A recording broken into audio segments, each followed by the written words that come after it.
What's up, guys? It is International Master William Paschall, aka Slaggy, here on Twitch and lichess with you guys. We're going to be playing blitz and classical chess with unusual openings. I call it Weird Wednesday. So just to make things interesting, I'm going to be playing gambits and various other opening lines I wouldn't normally play. World Loser, what's up? I don't know if he's in the stream, but he's on lichess, our former moderator, one of them. We've got a new moderator who I don't know if we'll see today, Soltigo. He's in the USA. I've got challenges. I want to get the challenges down to 7+3, but I'm not going to force you guys to re-challenge me.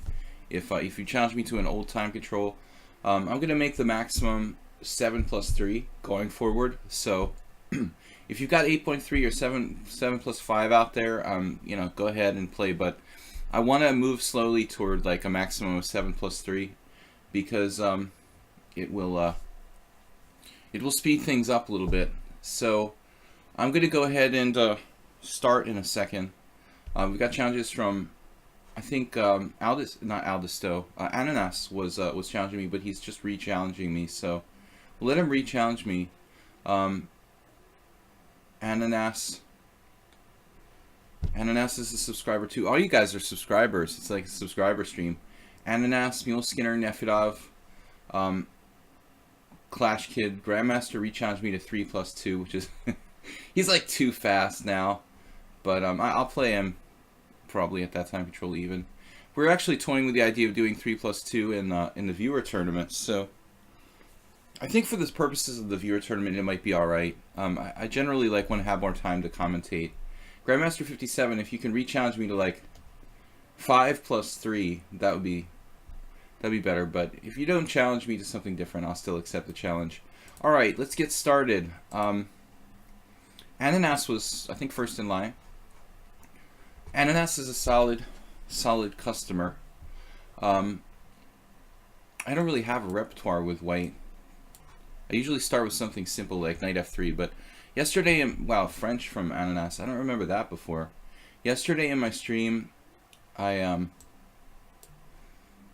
I was playing knight f3 every single game, and you know, just to avoid having to think too much in the opening, I can kind of play that on autopilot because I've been playing it a lot over the last 10 years, avoiding like mainstream theory and a lot of queen pawn games. Ananas basically forces like a Rubinstein type of setup here against my two knights French. That's his plan, to play the Rubinstein French now. Alternatives for me, I could play b3. That walks into knight f6 though. When I take, you could take with the queen. That's kind of weird. Alright, let's just play the main line, see what he's got. The Rubinstein French is not something we should be afraid of, obviously. Occasionally I've even seen knight to c3 played in this position. One day I was looking for alternatives for white and that move popped up, but I don't know that line much at all. Alright. Recommendation of my friend, I think it was Kosic who recommended bishop g5 and h6, bishop e3, but he's not playing h6, he's playing bishop e7, which isn't quite as common.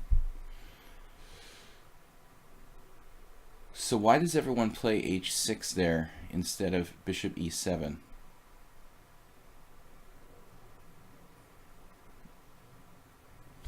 Getting right to work here. I was supposed to play an unusual opening and I forgot. Well, I was kind of playing an unusual opening. Basically like knight f3, knight c3 against the French. Next game we'll definitely get something unusual. I do this every time. I always I know that we're doing an unusual opening stream when I start out, and then somebody plays the French defense against me. And I'm like, oh. I actually forgot when I went to make my first move. Before this, or when the stream started, I still knew it was an unusual opening stream, and then I was even like announcing it. Then when it was time to make my first move, I was like, let's not play something lame like knight f3. Alright.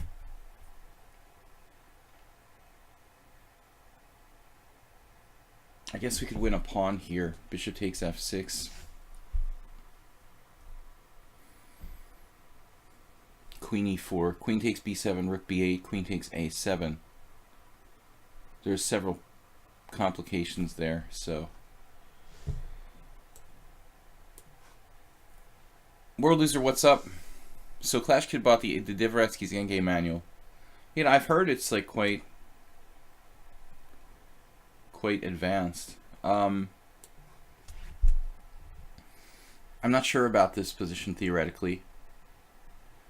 It looks like I would have to sell my soul to win that pawn on a7 in the last line, and he doesn't have queen takes d4. Bishop takes g2, rook g1 is also good for black. So, you know, there's always like snatch and grab the pawn. We're supposed to be playing unusual openings. That will get underway next game. If anybody's challenging me to 8+3, thanks for re-challenging Grandmaster 5-7. I think we lost somebody in the challenge list. Mule Skinner's there. Nefedov has disappeared. It's good to have all you regular guys playing here. A lot of subscribers. I was watching the European Team Championship, just the top board match between Hungary and Russia. The Hungarians took it down. So the result I expected, 2.5, 1.5. Erdos beating the Pomniachi in an endgame variation, taking him to endgame school. He was just like, I'll trade the queens on move 8 and just kill this guy with my technique. The Pomniachi, obviously a fantastic attacking player, but none too impressive yesterday against Erdos in a kind of technical position where the queens left the board on move 8. Okay, so Ananas has to think. Okay, I'm sorry for not playing the unusual opening. Next game it is. If you guys hear any construction today, that's probably my neighbors in the next building. I think they're trying to tunnel through the wall. Yesterday I was supposed to record some videos. I was really irritated about it because I couldn't do what I wanted to do due to drilling on the other side of the wall. Aldis, though, it's hard to, like, you know, give dirty looks to your neighbors when they live on the other side of a wall. It's not like they live in my house. Like, I have no way to contact them and say, like, screw you for making so much noise. I don't even know where they are. They're on the other side of a large concrete wall. Knight to d5, simplifying. Yeah, I thought about this. It makes some sense. That's not a constructive move, classically speaking here for black, but he would like to trade pieces. He's also threatening to win a piece, possibly with f6. Not really, though. So f6 is not a real threat. Maybe knight b4 is sometimes.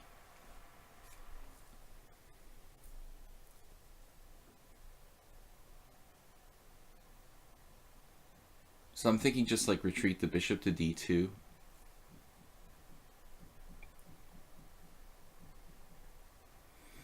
h4 is another consideration, which is interesting. But then knight b4.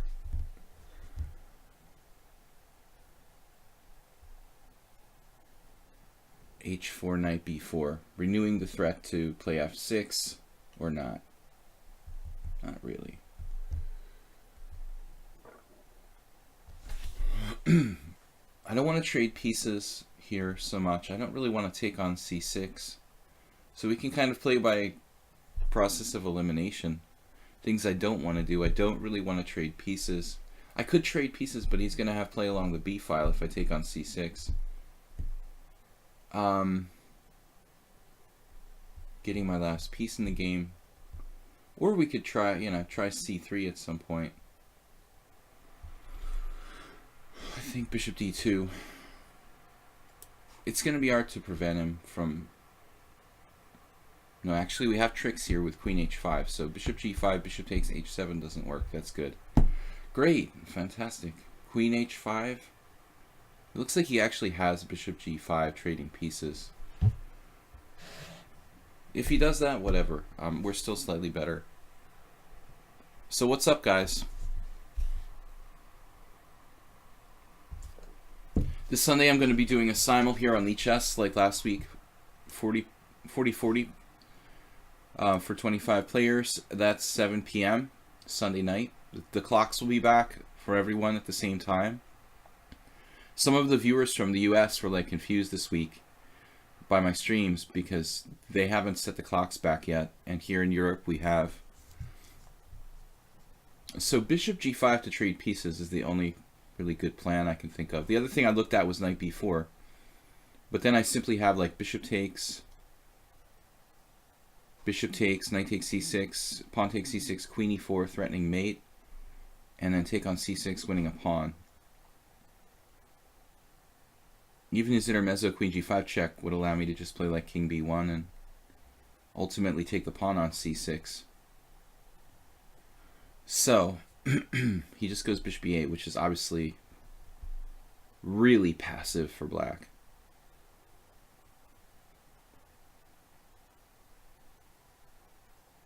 But there's not a lot of targets. h7, f4 or h4 here are logical moves.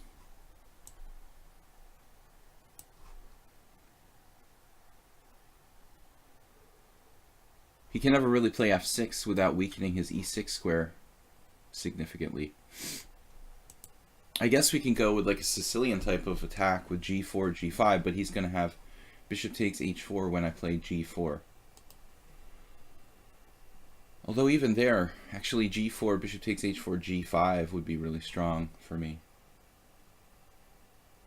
So maybe we are threatening g4, and we just have a Sicilian type of attack on the king side. Now he has knight b4, but I could just move my bishop somewhere. Well, not just somewhere, right? We have to find a good square. We could have some technical problems if I do it that way. I think I'm going to have to give up my bishop, my dark square bishop. Otherwise, it's too inconvenient.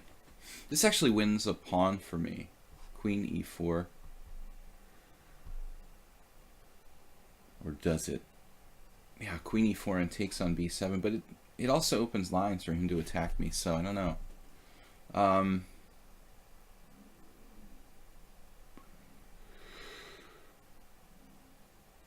Queen e4,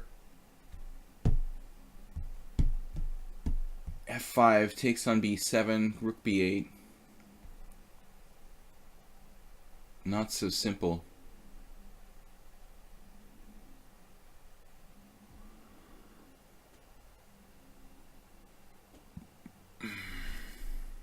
I could just play something like c3, but it's f5.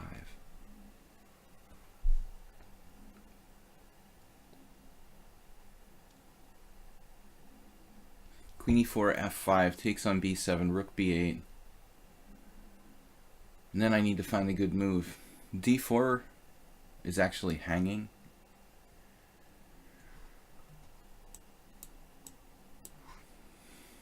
I just can't figure out how to make that work. So we'll just play with slight space advantage here rather than trying to grab material. Where's Arsenal fan Richie? It is so quiet, dude. I don't know. Good question.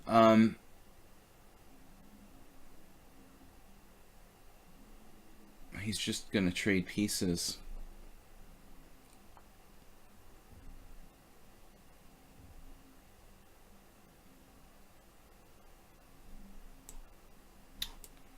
I want to play f4. That's not a good idea. g3 puts the pawns on the right color, and I can play f4 without dropping my f pawn. But I have only like a tiny space advantage now.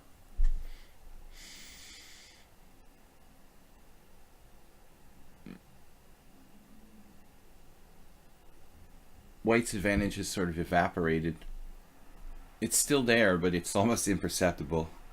It's shrunken to so small a size that you can only see it with a microscope. Failed to find a like direct tactical way. I mean, I was just afraid he was going to get counterplay on queen e4, rook b8. Queen takes b7, rook b8 lines. He was threatening queen takes d4 sometimes.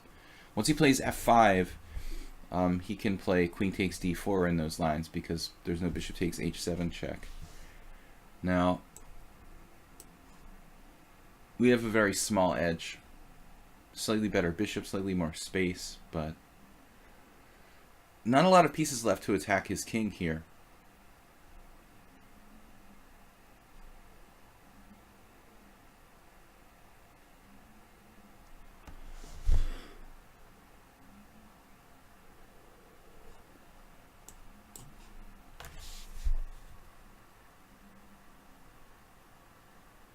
Back for a second round with the bishop.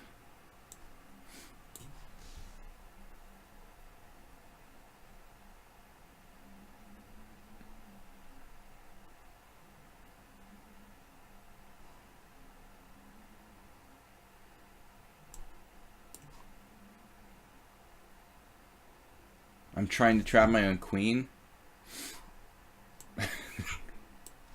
That's what it looks like.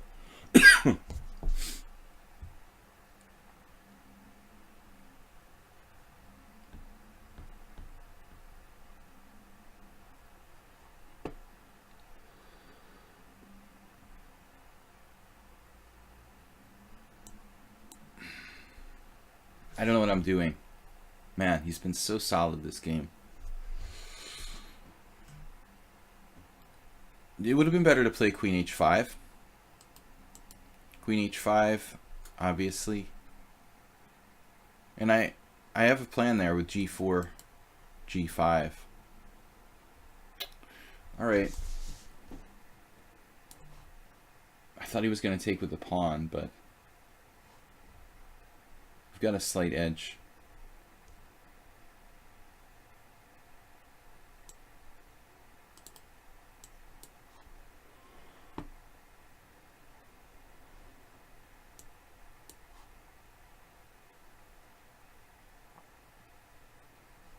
Can't take on a2 without getting his bishop trapped.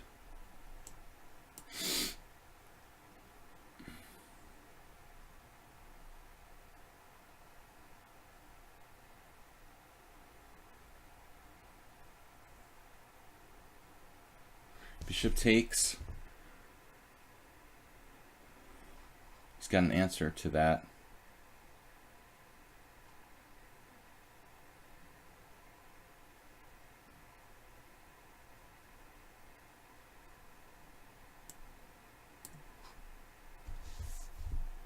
Excuse me while I like lose on time.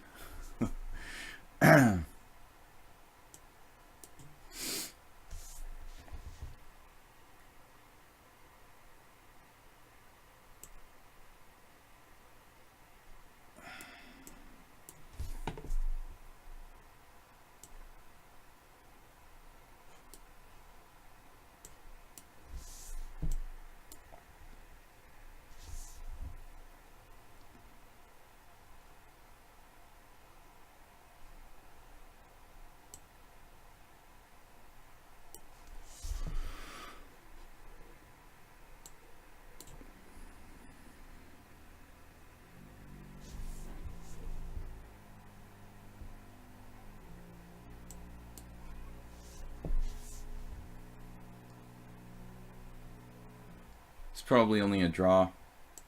I'm not sure if he should exchange on g5 there.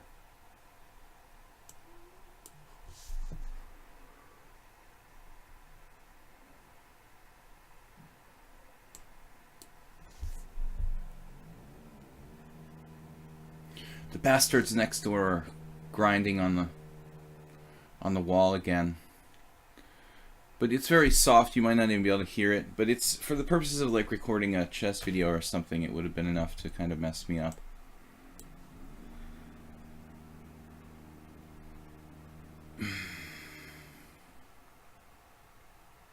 Is there any way to make progress?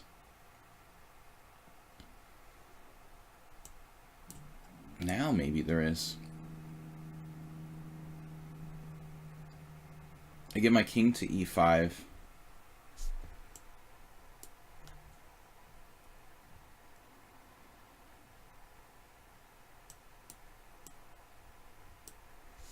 I'm not sure if that was best.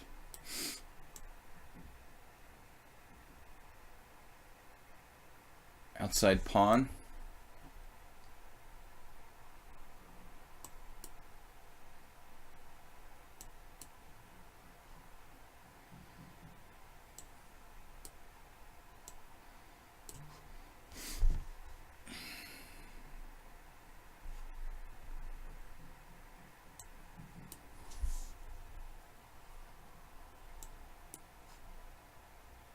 We're just going to win with bishop f3.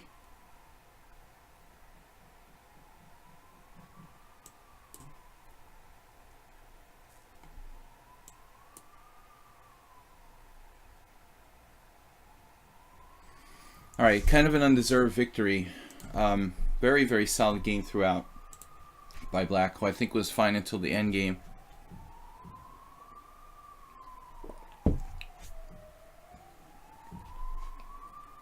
Alright. Let's see when it was a draw up till which point. Obviously I was winning at the end. But prior to that, not at all thinking I'm winning. Well, he put all of his pawns on the wrong color in the endgame here.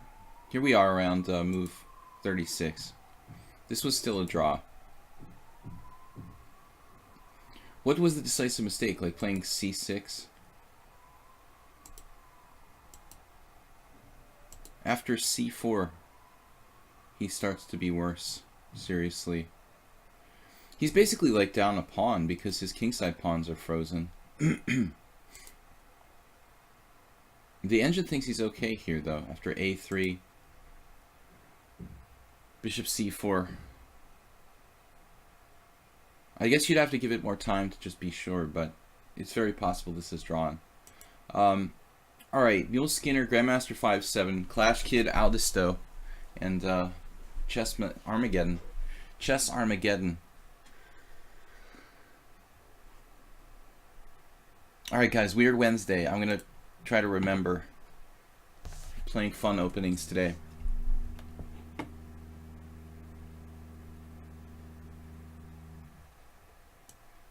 Okay. Nimzovich defense. We haven't done this too much lately. Hey, Arsenal fan is here? We were just asking about him. Magnus would make progress. I couldn't find any tactics. Oh, there's Arsenal fan. What's up, man? So, e4, knight c6. I don't normally play the standard Nimzovich defense after d4, but knight f3 is different anyway. This isn't exactly the Colorado Gambit or whatever. f5. A lot of people play in blitz, but I don't think that's even remotely sound. Shirazi was playing that. That's crazy. Like a delayed Fred, basically, for black.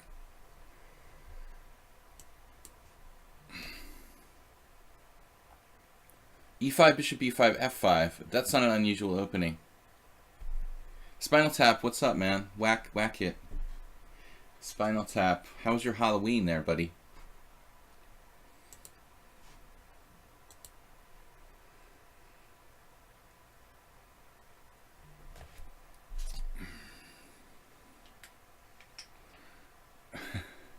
What did you dress up as?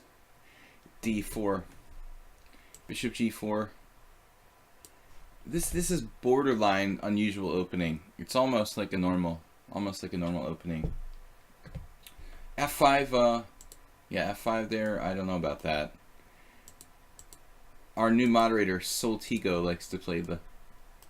I don't know why it's called the Colorado Gambit. That's an interesting question. I would call it the Shirazi Gambit. Bishop g4.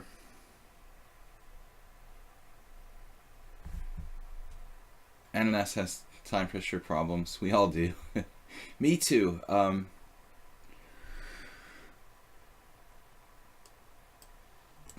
Mule Skinner, we must have played this. I've tried everything against Mule Skinner. He's got the record for number of games played against me, 126. This is 127. But I think he's a lot tougher than his score indicates. Now, a quiet move, bishop e2, but not a bad move. Nothing wrong with that. Now here I guess I could, I can play also e6. I never really thought about it. The problem with e6 is that it allows d5, and that's sometimes more complicated with the pawn on e6.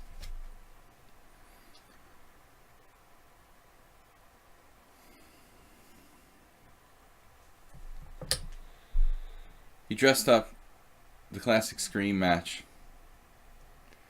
Mask. I thought it was Spinal Tap. You are the costume. Go as yourself. Well, the way I look, man, I haven't shaved in like 2 weeks, a week and a half.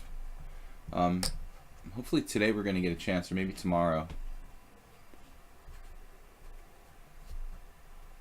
I look pretty scary at the moment. Main line, Mule Skinner. Bishop e2, okay, it's not the most aggressive. Like, I guess theory follows like a classic Iescas Miles game where he does like bishop e3 first and then plays d5. This is less aggressive. What Mule Skinner is doing, it's kind of like what most people would do if they face this thing, for the first time.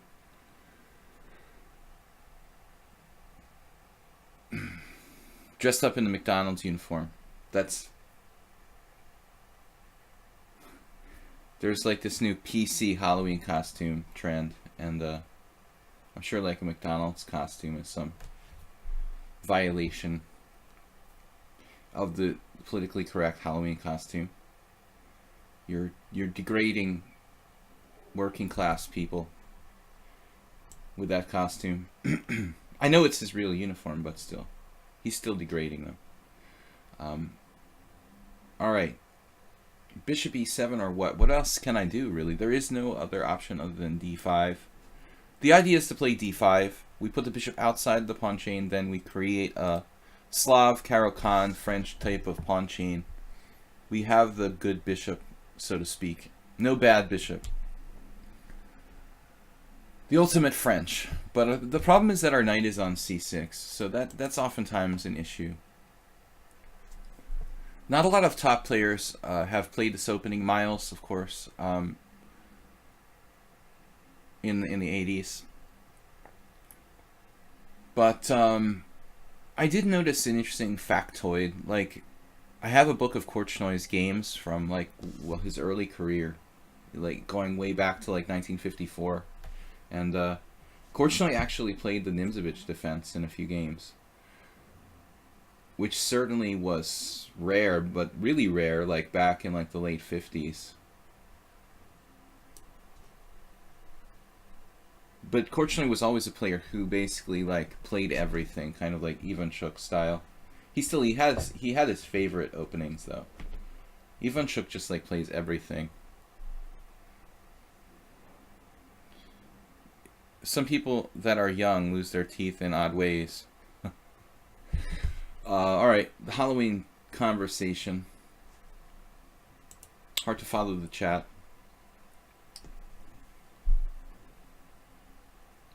Yeah. So Spinal Tap, well, I mean, I meant to ask you if you just went as yourself, but it was... Well, I haven't seen you in a while, so I wasn't sure. Alright. Guys, I'm going to get to play a decent tournament. I thought I was going to have to play an IM tournament in December for my club, but it turns out that it's going to be like a GM tournament, Category 7. So, that's cool. I really thought, oh man, I'm going to have to play like lower rated players in this IM Norm tournament. And so it's a GM tournament, Category 7, which is cool. So I even have theoretical chance to make a GM Norm. That'll be in December, the middle of December, like December 12th to the 21st. I won't be streaming, although maybe like I can do an evening stream. For the most part, I won't be streaming for like 10 days. I've got nine round robin tournament and then a team game in between. Mark your calendars. I don't know where to put my knight. It is possible to play knight e4.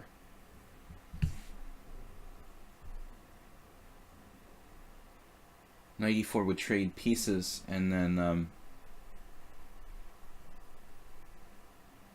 then again, it's not forced. You could get some really funky thing going on here, like knight e4, knight b1. It's going to be hard for white to organize that, isn't it?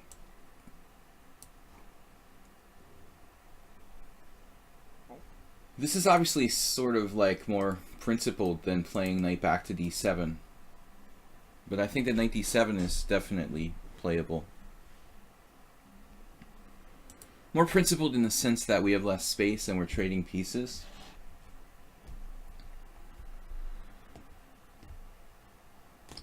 You know, like the Caro-Kann lines where white's not castled and he... How does that work now? He can trap the knight. Trap the knight on e4 by playing for f3. It happens in the Alekhine's defense too. Here it's pretty hard for white to organize that. But who knows? If you were to do knight b1 with some kind of long-term plan to trap my knight on e4, it would take a lot of preparation.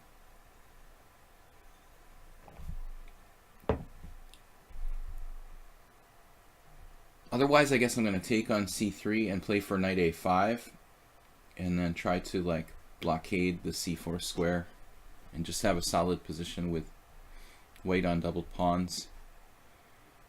Now he's going to take, or not, he could potentially take on e4 here. I'm not sure if it's a good move. I'm going to just stick with the plan. This is a really bad piece in this opening, the knight on c6.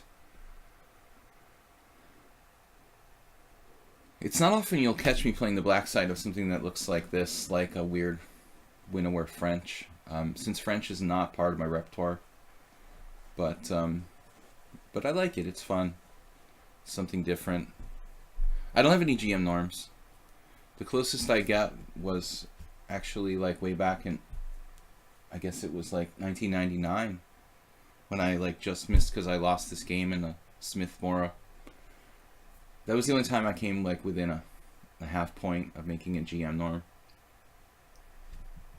I played a lot of GM tournaments, but most of them they're all like the minimum category where you have to score like an immense score. So I've played like a billion 7 category GM tournaments where you have to get like +5 or +6, and usually +5, but it's really hard to get +5 in a 9 or 10 round, 9 or 10 player round robin. My style is pretty solid. Actually, Erdos Victor also had this problem for a long time. He couldn't make his GM norms because he was like too solid, too many draws, and finally he was able to do it. But I think if I had been playing contiguously between like 2007 and 2015, I really didn't play much between 2007 and 2015. So my excuse is, it's not really an excuse. I mean, it's just fact that I really didn't play much for a long period. So this is a good move. Knight d2, very solid. I think if I had played continuously, I would have had at least a GM norm or 2 by now, but basically sacrificing like 8 years of my chess career to play poker wasn't really good for the hunt for GM norms. But money is essential to life, I guess, here. I wanted to play pawn takes c4, knight takes c4, queen b5 check, but obviously that has a problem. Oh no. If I was only castled. So, well, in any case, I mean, I'm only like a little bit worse here.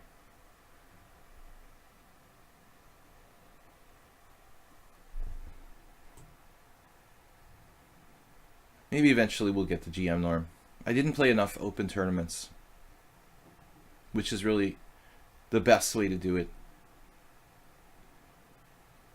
Strong open tournaments, or even not so strong open tournaments, medium strength open tournaments, where you get some good pairings.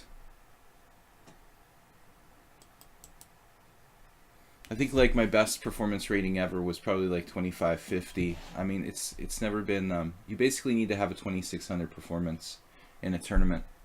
So I don't think I've ever gone, you know, like one 2550 performance and a couple that were like 2500, but I've never had a 2600.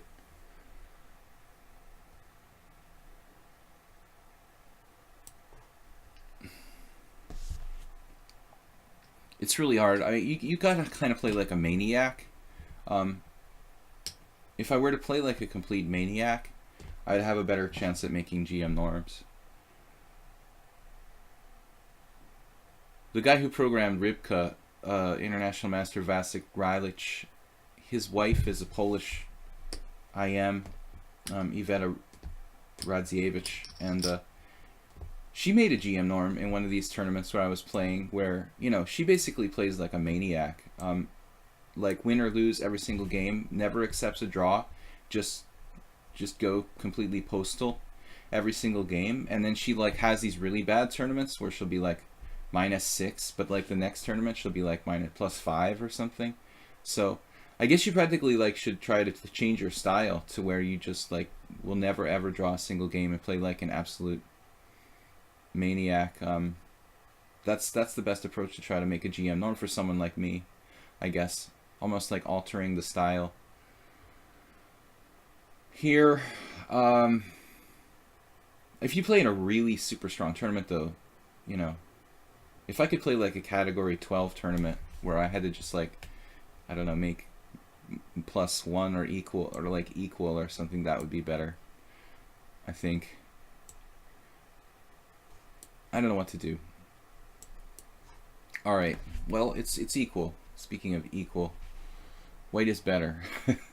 Maybe white's just better here now. Damn.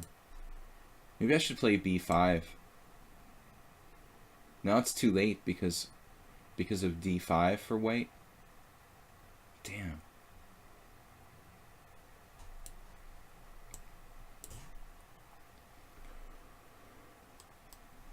Now I'm slightly worse. But thankfully he didn't play c4.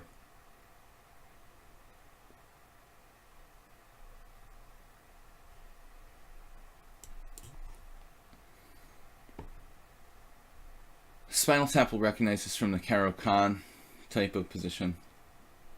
Groveling for the draw in the Petrov or Caro-Kann. These very dynamic openings where we we end up in positions like this. But now Muleskinner's kind of drifting. Though he should, yeah, he's going to get some threats on the king side. I'm a little concerned about my space race. We have the outside pawn now. Oh.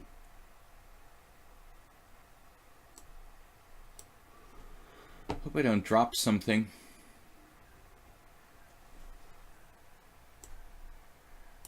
I think I missed bishop c5 there. Wouldn't have been a bad move. The bishop on b2 is really hurting.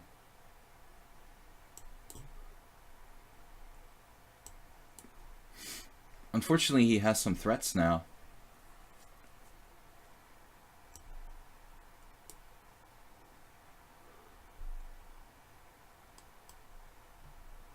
The bad bishop that could.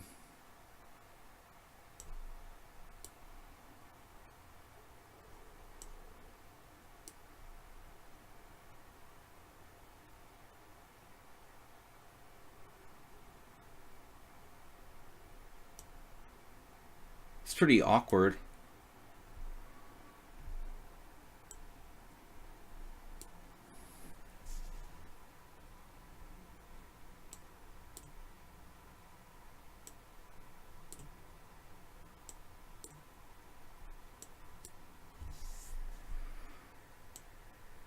Yeah, there's a moment where he could have maybe tried to play for c4. I could have taken on a3 there.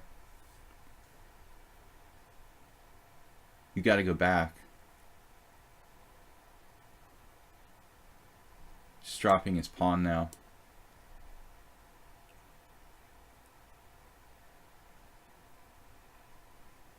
This kind of reminds me of last game. Just that we had less space.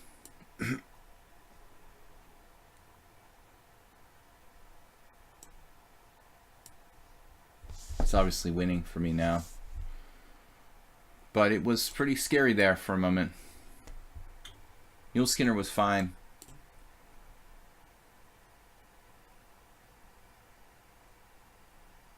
Now hold on a second here.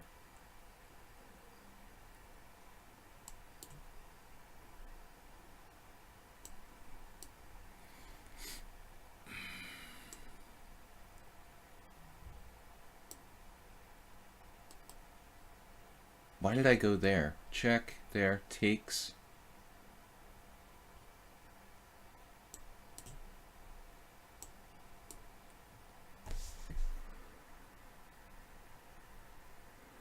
He's got no way to hold on to his h6 pawn in that position.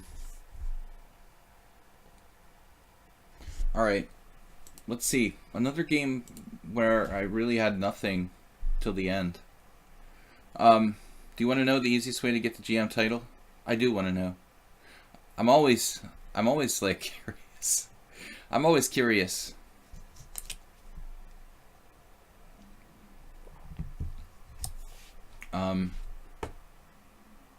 Was Mule Skinner even better at some point, maybe? Not in this ending, but prior. I should have played Rook D2 here, but I was like, what does it do? You know, I was scared he would get some tricks on me.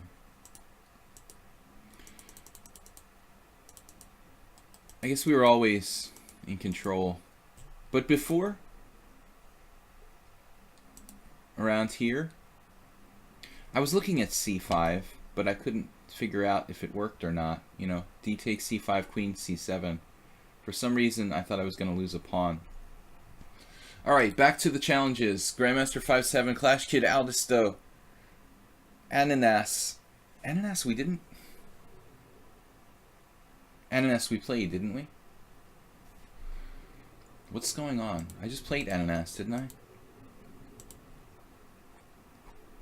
I? Sometimes I forget things, and I'm like, damn, dude, where's my games? I played Ananas. Okay, you're like tripping me up because I thought we didn't play already. He just challenged me a second time. Cheveningen, wow, I haven't seen him in ages. A Morales. So most of you guys are subscribers. Grandmaster 5-7, it's 5+2. Aside from bribing, yeah, I've known people who had schemes to do stuff like that. I've seen isolated games thrown. I've never seen someone set up an entire tournament for a GM norm. I've seen games that I don't know for a fact are rigged, but they can certainly look like it. But not too much here in Hungary. It's actually not too bad for an Eastern European country. I guess cheating can take place anywhere. But there are other countries where it's easier to do it. I've known of like tournaments like that have been like completely like fabricated. That's the best way to do it, Just fabricate entire tournaments.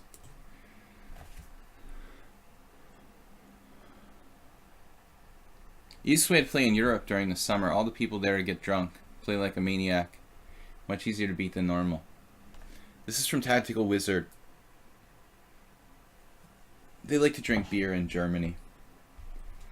Yeah, it's a good theory. I like it. I will keep it in mind. Grandmaster 5-7 with the... I don't know what you call this, actually. It's like Scandinavian, where white hasn't played e4.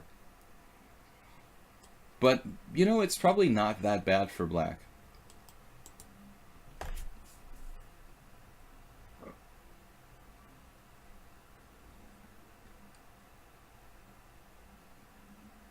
Some obscure theory probably exists on this. Does this opening have a name? Give it a name. Isn't that a saying from like some mobster movie? What was that movie with Christopher Walken, where he was like a mafioso? It was Things to Do in Denver When You're Dead. That was a really good movie. I like that. But he wasn't the one. It was The Godfather. Which mafia movie do they say like give it a name constantly? Donnie Brasco. I'm getting my mafia movies confused now. We're off the subject. E4 does not work, unfortunately. And I hate playing bishop d2 in this kind of position, to be honest.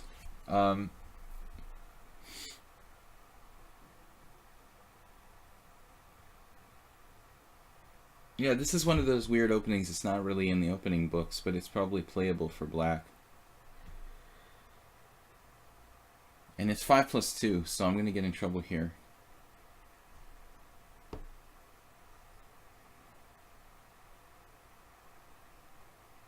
I guess it's just basically like a kind of Catalan.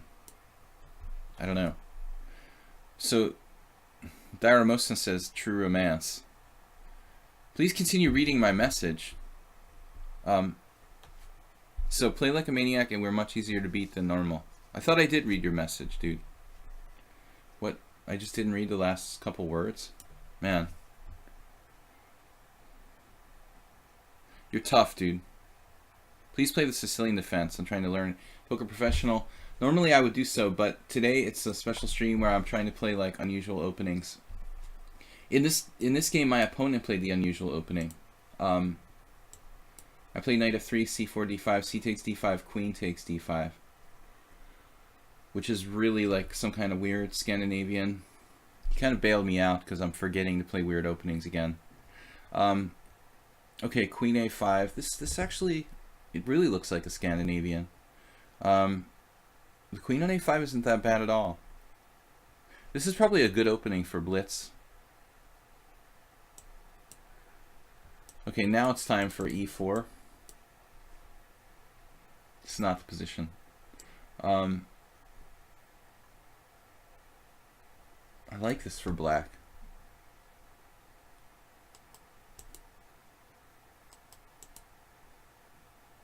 Yeah, I seriously like this for black.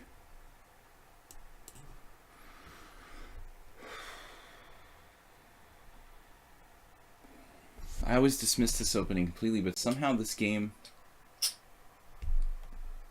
Alright, what did I do? It was knight f3, knight f6, c4, d5, c takes d5, queen takes d5. Maybe it's better to play d4 first. I don't know. Rather than chase his queen right away. I don't really like knight on bd7. Doesn't seem like the best move. He could have tried queen h5, maybe even sacrificing a piece there.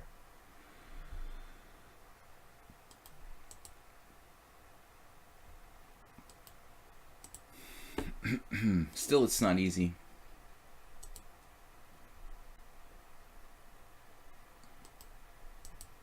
d5 is interesting, but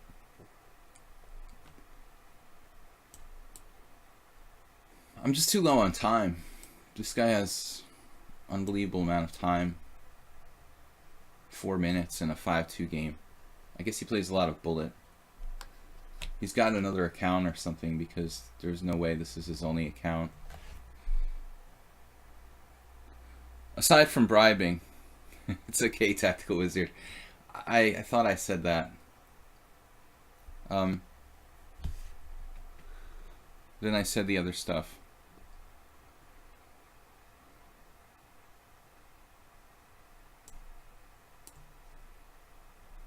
Okay, another endgame where we have like a small advantage. I was, well, I don't know if we really have a small advantage. I think I'm exaggerating. We don't have a disadvantage. Let's rephrase this. I'm not worse. I was concerned I could even get worse here if the time pressure gets any worse. I start making mistakes. I don't know that white has an advantage here. It looks pretty even, actually. He's got a very powerful bishop on g7. Maybe I can just grab some space on the king side now, though.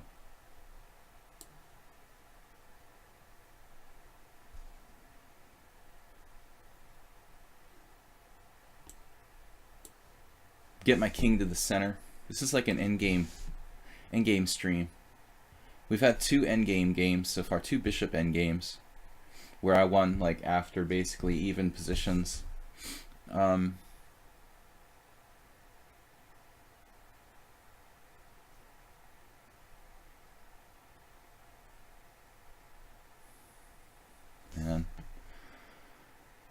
this is just getting really awkward.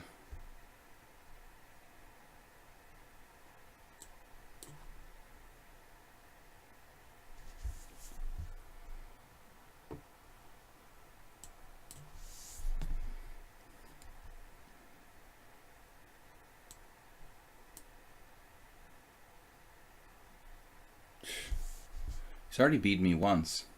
That was in the simul. The time use here is ridiculous for black. Damn. He's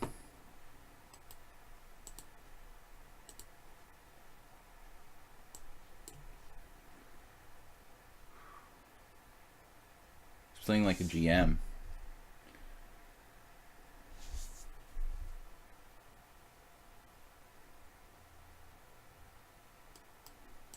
Groveling for a draw.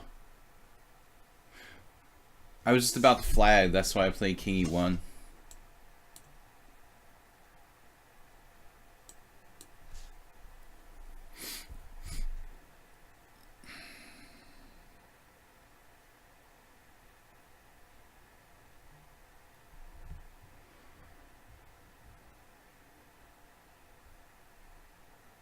Now I am worse, probably.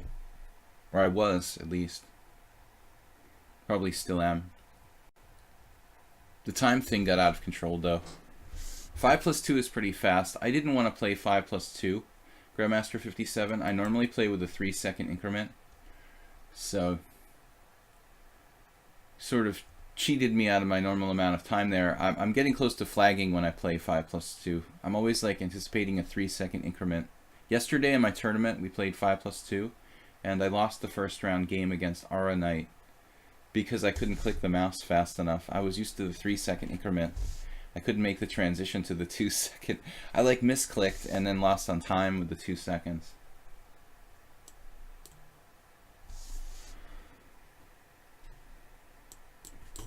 Jesus.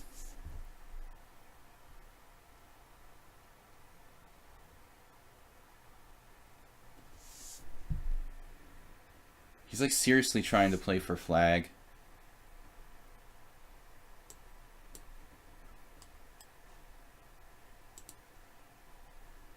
Lost on time.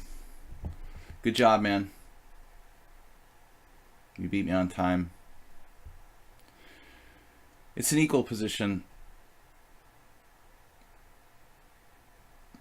I just can't click fast enough with the 5+2. But I don't want the games to be like where it's about time. You know, that's why I don't do 5+2. And I rarely play 5+3. That's the fastest I'll play. It's Movember. Mubat? What's that? What's Movember? Grandmaster 57. What has he got for center pawn loss here? I thought he played really well.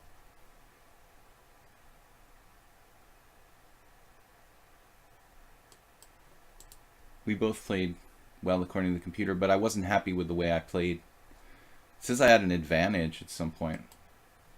I thought I was like, well, I was worse at one moment there.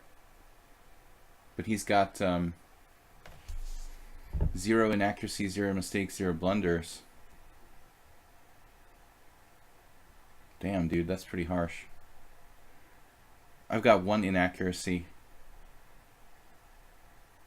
But he played the whole game with like using no time. It's like pretty impressive, dude.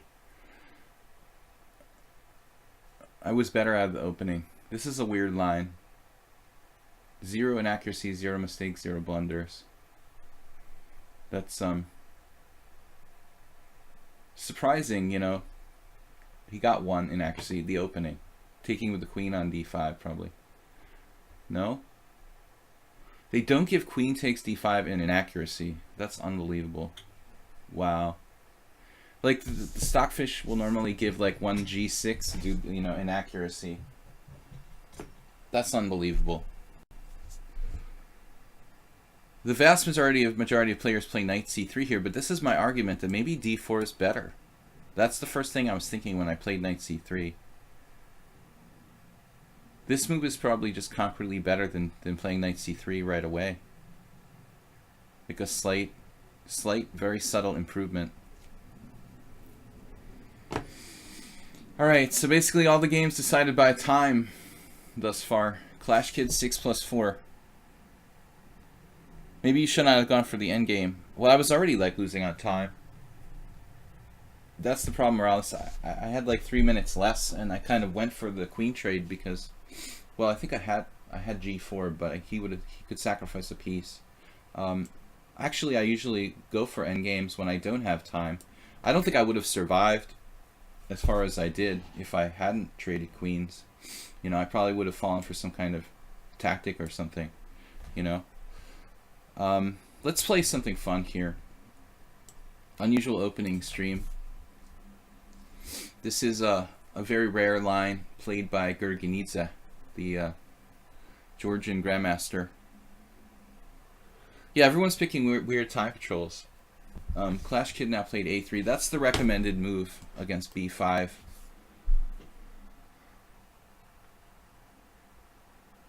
Now I have to remember how the heck you're supposed to play with black here. I think it's best. I thought it was best not to give up. Not to give up the center. If you play like d takes e, I think you just have a stupid looking Caro-Kann.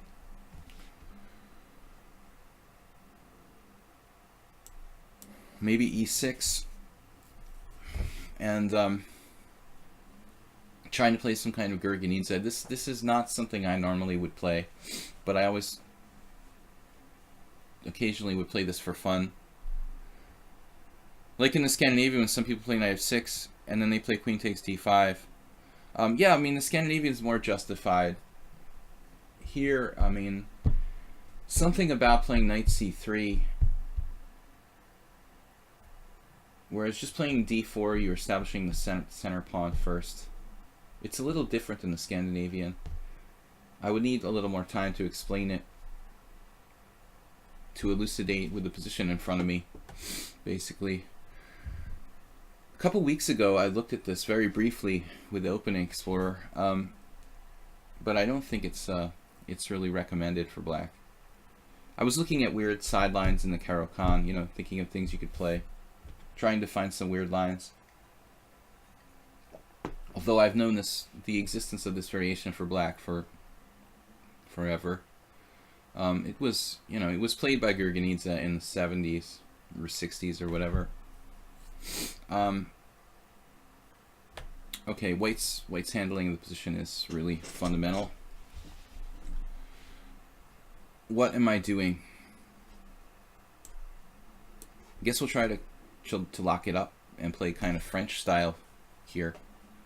French or a6 Slav.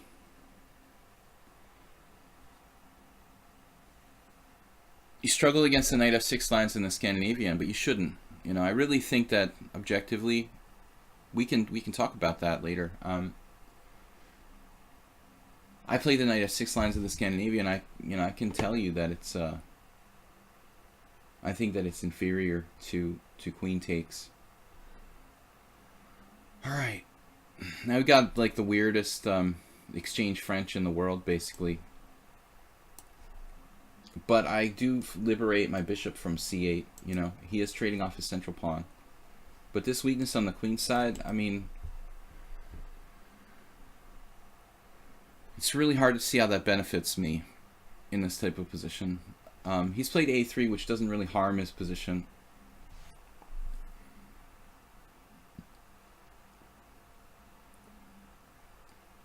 But I think I should seriously think about b4 anyway.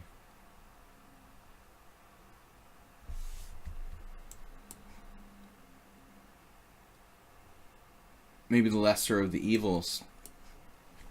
I just get rid of that weird pawn and develop my bishop with tempo. And I'll gladly, you know, pay you $1 for a hamburger tomorrow. I'll gladly bring my bishop back to e7.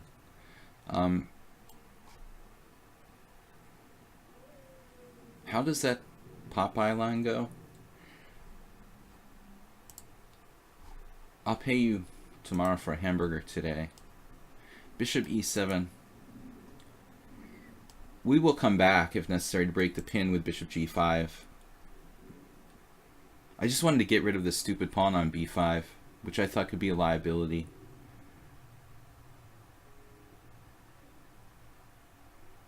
It's basically like a really weird exchange French with a better pawn structure for white. I'm just hoping that later on I can play c5 and liberate my position. Otherwise I have a bad pawn on c6. Tuesday for a hamburger. So it's Tuesday. Today is Wednesday. Tuesday for a hamburger today. Alright. It was a weird reference. I'm going to bring my bishop back to e7. f3. Wow, dude.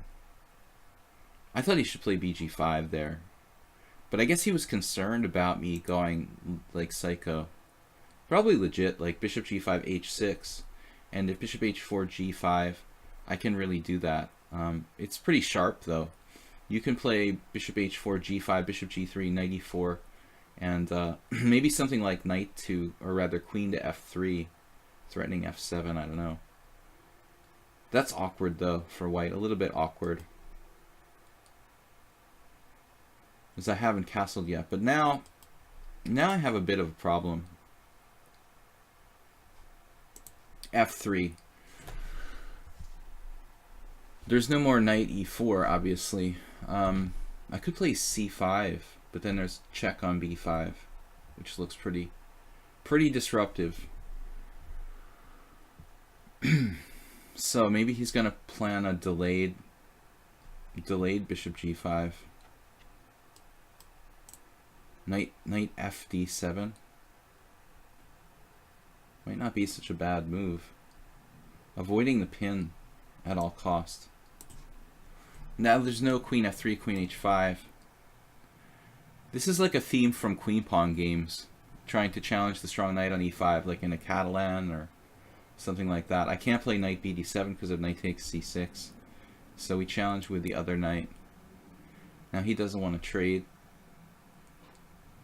That's a good move, probably. Except for the fact that it loses. Queen h4 check.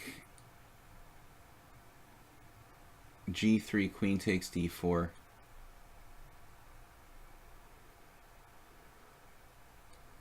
Would lead to a very irrational type of position.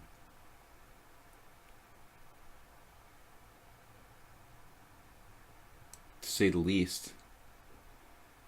Queen h4 check. g3, queen takes d4, queen e2 check. Bishop e7.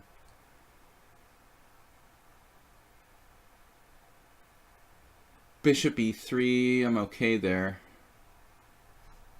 Well, I guess we only live once. Let's try it. I'm a materialist. Not really.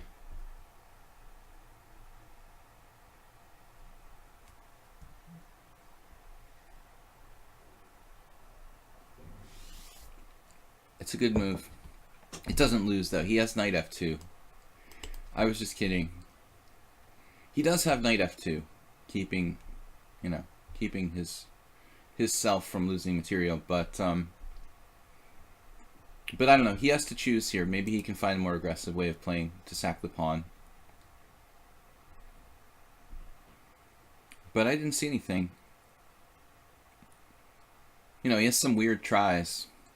Queen e2 and such. No, my queen will get driven back at some point, obviously. So we're just going for the e-file as quickly as possible here. Bishop d6. Try to get him to soften up his king side. My knights are kind of redundant. Maybe we can do something to weaken his king side, or he's like forced to weaken his king side further. But this worked out okay for this weird opening. You never would have guessed. If you asked a grandmaster or someone to guess the opening, you know, like they would never guess. Nobody would ever guess this was a b5 Caro-Kann. You would have to be pretty perceptive to like pick that out. b5, b4. It's a funny game asking people to guess what middle game positions came from.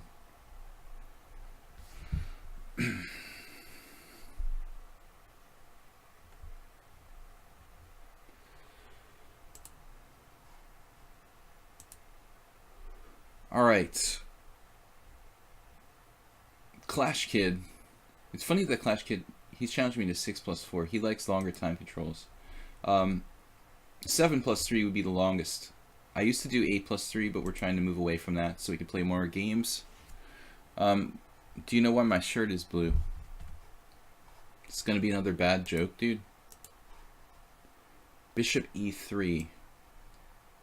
Well, I think he's got problems along the e-file here.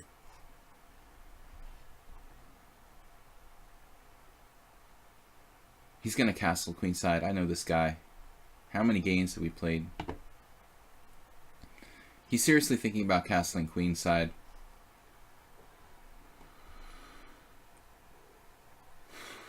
Maybe not. White's still solid.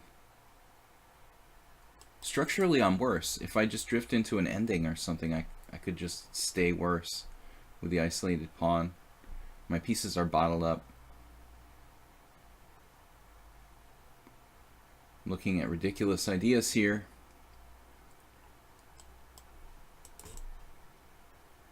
Oh, you're gonna trap my queen. My like danger detector went off. Bishop g5. Nearly trapping my queen. Probably trapping my queen somehow.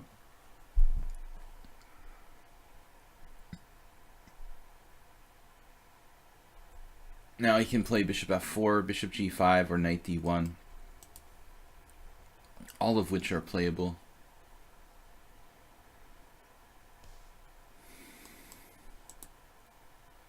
Passive yet solid.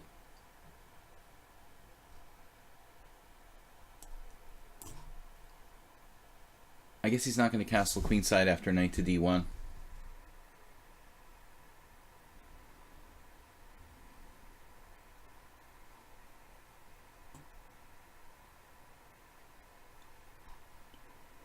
I'm a little concerned about my a pawn.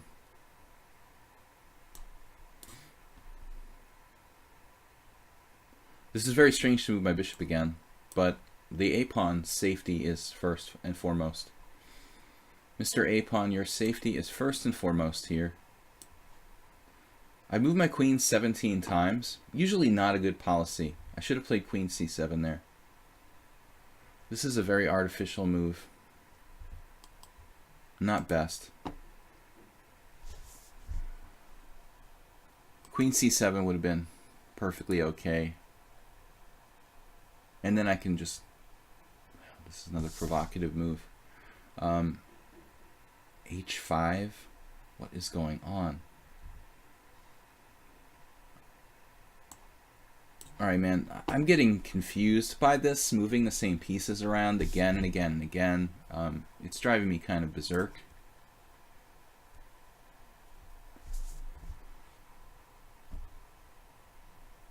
I mean, that exchange he could have played like 17 years ago. Dark squared bishop for dark squared bishop. Why did I just... Damn, I'm not thinking at all.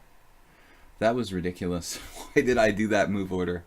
Man, that was weird. Alright. Still, the Irish pawns are not so bad.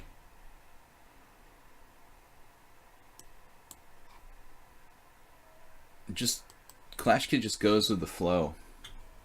I am without a plan here entirely. C triple pawn and attack it.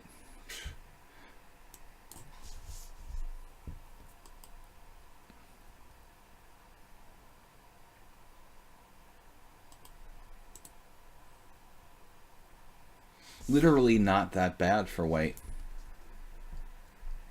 But he's, you know, it's questionable as to why he would choose to allow this. I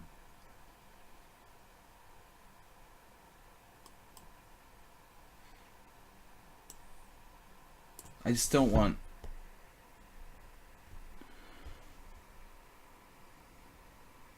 enough time to speak, basically. Don't want to undouble his pawns.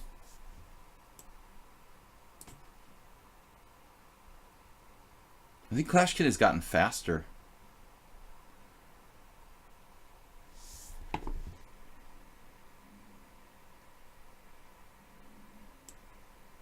What am I doing with my knights? This was a strange decision. Just constantly in time pressure every game.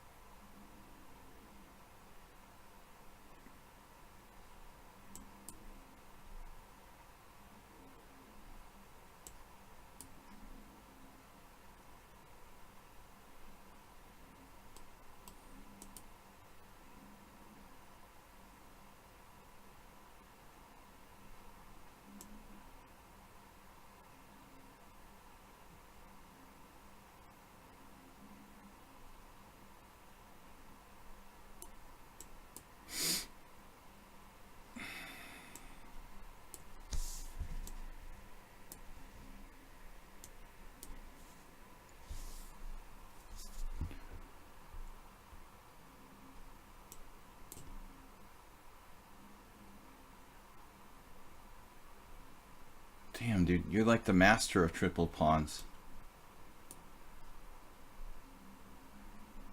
How to get triple pawns and love them.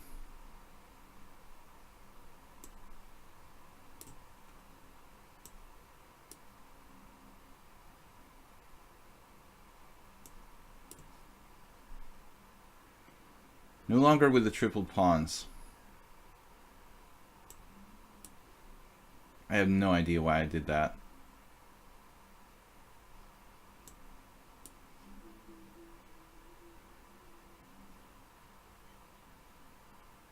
Well, I'm just in constant time pressure. It doesn't even feel like I'm getting the 4-second increments.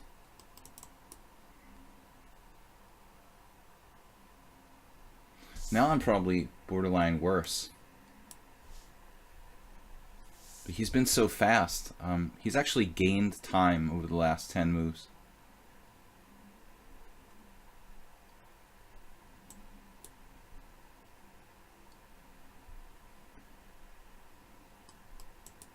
Having a concrete plan would probably be a good thing for me.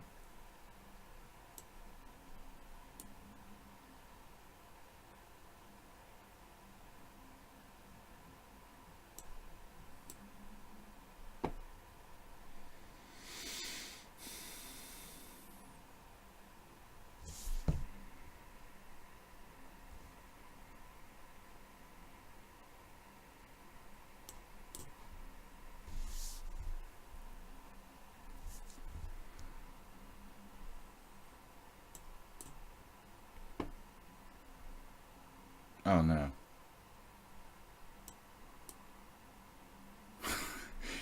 I knew it was coming. I mean, when you played bishop f3, I was like, okay, bishop d1. Another game totally decided by a ridiculous time pressure blunder. And that was the weirdest game ever today. Aldisto, Ananas has already played.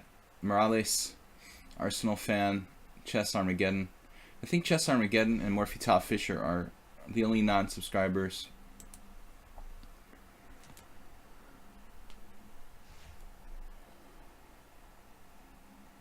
Tactical Wizard saw a game with tripled C pawns, doubled E pawns, and doubled A pawns. Those pawns, he didn't seem phased at all by that. It didn't seem to bother him. He was just like moving very quickly, like it was completely normal. All right.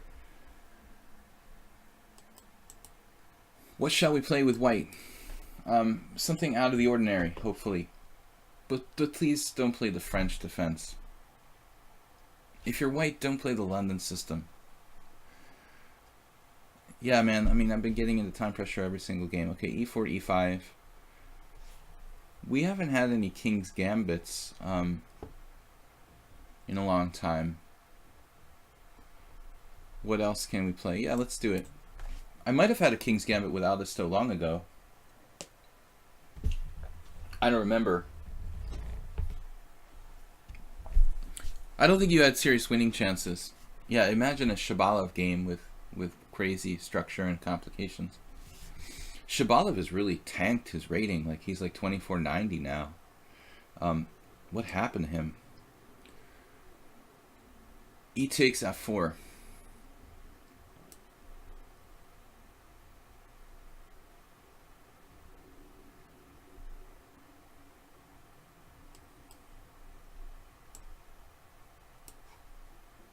This is, what is this, like the Steinitz Gambit or something? What is it called when you do this? He's not even playing Queen H4 check. Alright.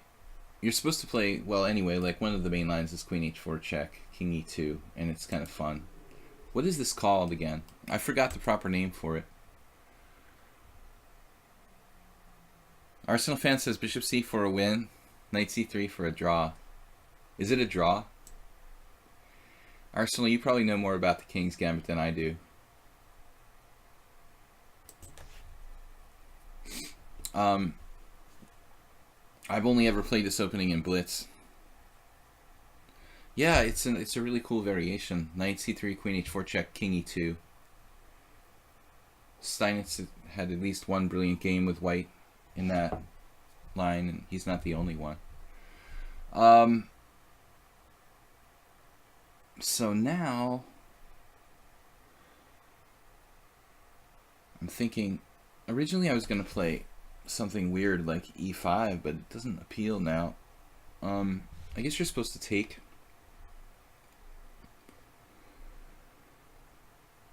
I guess you're supposed to take and play like Bishop C4, huh? It seems like it liberates black's pieces though, kind of helps him. Although D4 is certainly a possible move here.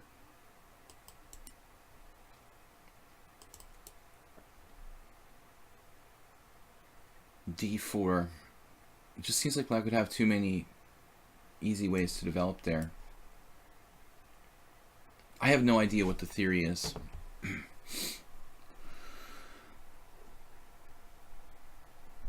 But I think it's more fun to play the King's Gambit without knowing the theory. Because if you know the theory, you're probably like, I'm never going to play this opening ever in my life, you know? If you don't know better, you know, sometimes, like, it's better not to know the truth about the opening that you're playing, basically, sucking. If you just believe in it, you know, that's the important thing. It doesn't matter if it's really good or not. You just have to believe in it. Now, Queen E2, I suppose. Anything else is really slow here.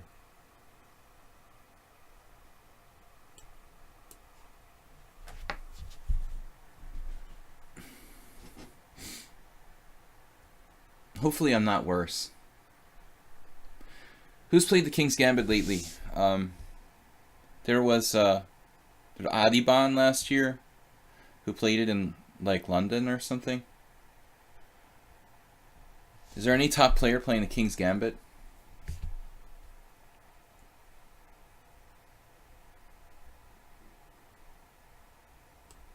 Well, I guess I have to get castled. Then we try to snipe the pawn on f4.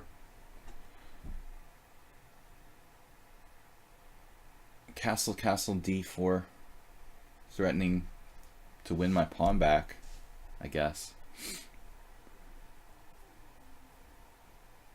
You made up your own variation. G5, 97, knight G6. Well, all these things have been tried against the King's Gambit, I'm sure. Very little in the way of like completely new ideas. But you know, not a lot of top players or even masters played the King's Gambit, so I would imagine compared to most openings, there are a lot of like hidden ideas where you can find improvements in some of the lines. So it's not like the Najdorf where there are like billions of games, and the amount of secrets left are few and far between. You know, there's probably a lot of hidden ideas left in the King's Gambit. Kasparov played it this year. Okay, well that's rapid, but I was, you know, really like kind of meaning like long games. It'll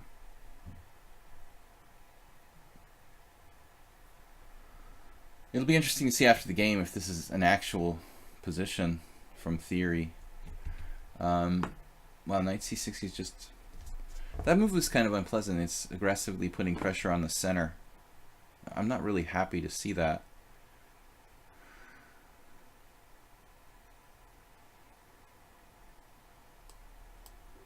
Knight c6 looks like a good move.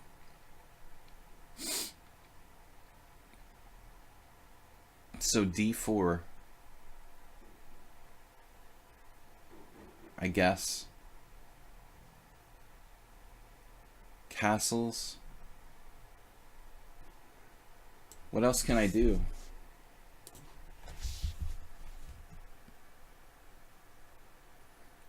What is he gonna go like berserk or something with g5? It's possible. It's totally possible to play g5 there. Now my my pawn on d4 is obviously problematic here.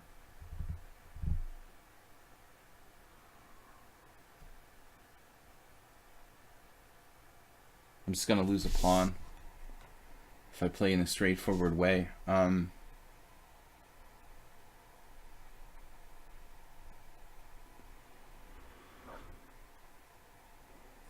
Knight c6 was an excellent move. Key to put pressure on the d4 pawn for black. Now the only way to win the pawn back would be... No, I don't see a good way to win the pawn back. Not really winning the pawn back.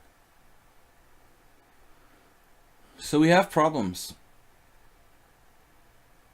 I'm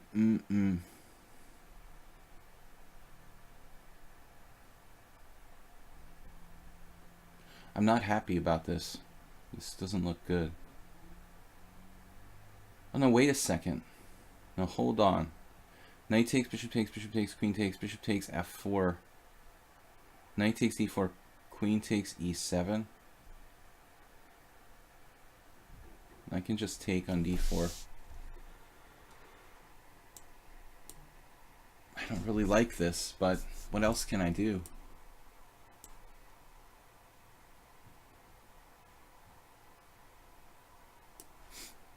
I just realized his e7 bishop was hanging. It didn't take me a while to pick up on that. So maybe we can hold on.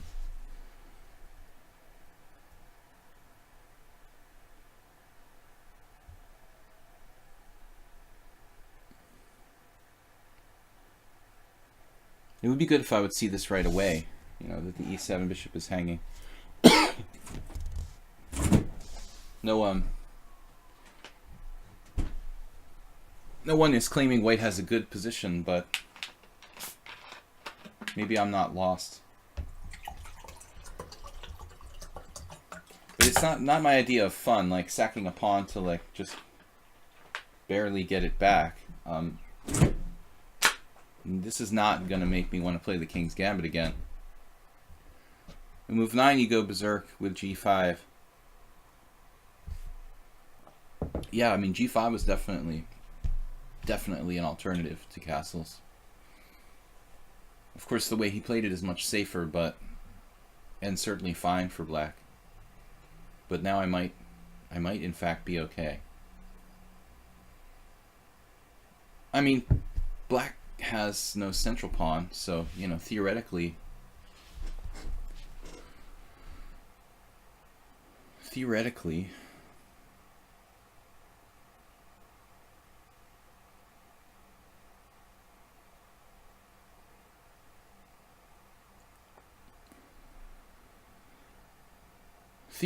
need to find a good square for my queen.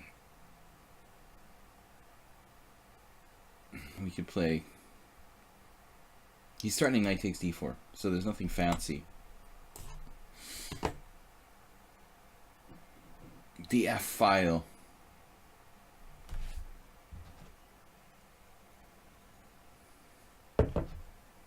C7 is hanging. I have ghost threats with queen g3. It doesn't do anything. Maybe something along the F file. Basically, I just don't want to lose my d4 pawn and be able to play c3.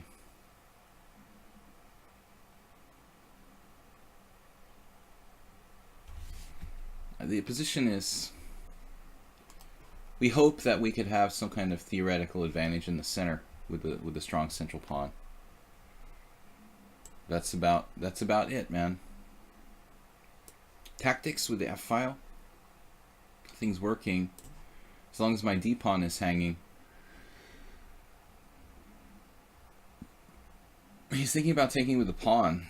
That looks risky strategically.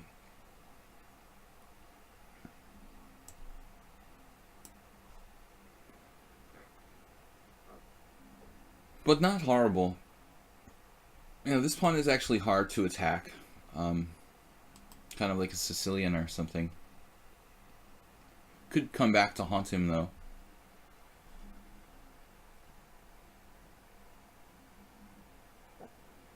Queen g3. I hate weakening my structure, but I didn't see how else to defend. I mean, I guess I could have played a3. Or just not defended.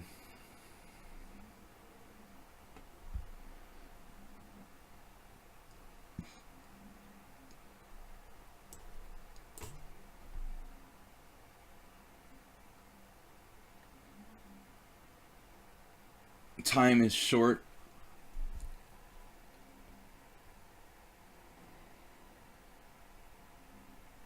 The queen's got to go, okay?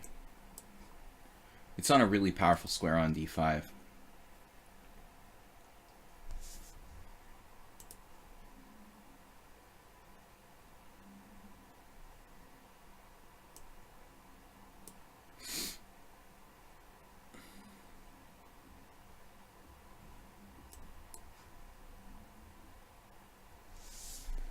H3 was prophylaxis. I was looking at playing d5, knight e5, and I didn't want to see knight g4. But anyway, I don't want to get mated on the back rank. Now we have better structure. And we get to do what I wanted to do. Which was this, but it's actually double-edged. Damn, do I take on e5 or do I play knight d4? Man, this is tough. The knight's just too strong there. I mean, knight d4 would have been very complicated. Took the f pawn. Another endgame. Lots of endgames today. Got to go for the trash compactor on the queen side.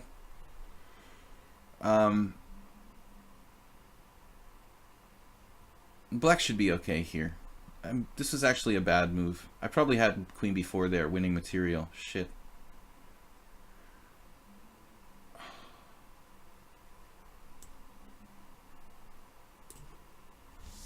Queen b4 just winning a pawn, it looks like.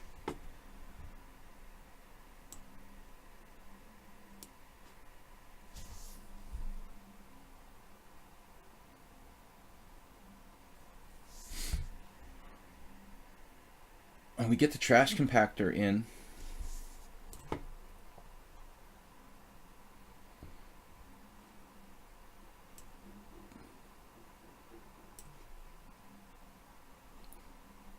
Queen A2 was interesting there as well. Oh no. Oh no. What am I doing?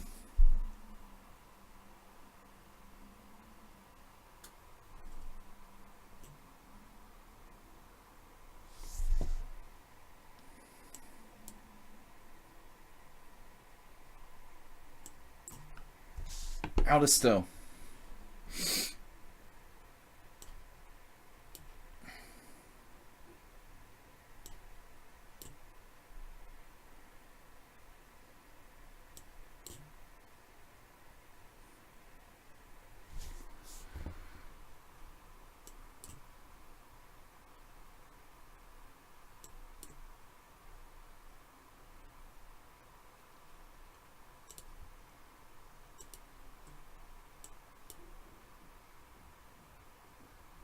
All right, we got lucky there. We pushed a little too hard and we were losing. Oh no, we were losing, but it was a fun game, man. All right, yeah, that was close. Good game, good fight. Morales, Arsenal fan, we lost. Chess Armageddon always has to go. I am Chess Nomad.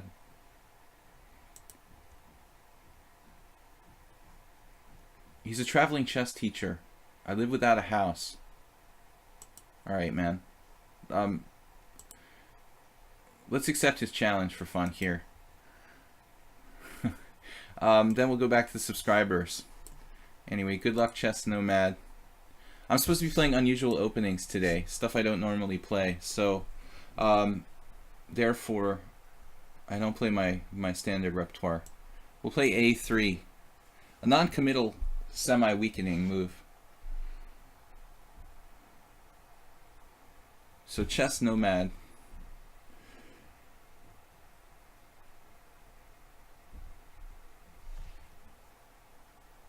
Good luck with that easy draw you got there. Said Chess Nomad. Want to play another IM. I didn't even see your message, yeah. Damn it, A3. It's my unusual opening stream, so I have to play something tricky. Well, I guess now C4 would be the best move. B4 is fine too. C4, B4, Knight F3, E5. Black gets the initiative. B4. I like to play the St. George a lot, so we're just basically playing the Polish opening. Against, Knight C6, I guess it has some efficacy. So we're always pushing like B5 on the knight, so he has to spend a move like that, and our position is sort of playable. But what's the best move here? I don't know. It's like a St. George reversed, aka Polish opening. I don't really want to play bishop takes f6, although I guess you could. You definitely could. End up in a weird kind of strategic game. Yeah, I mean, the way he's playing makes a lot of sense.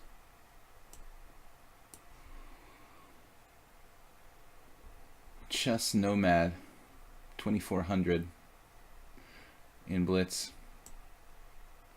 I'm not going to do a double fianchetto in this position with the Polish setup. So we're just playing a kind of hedgehog.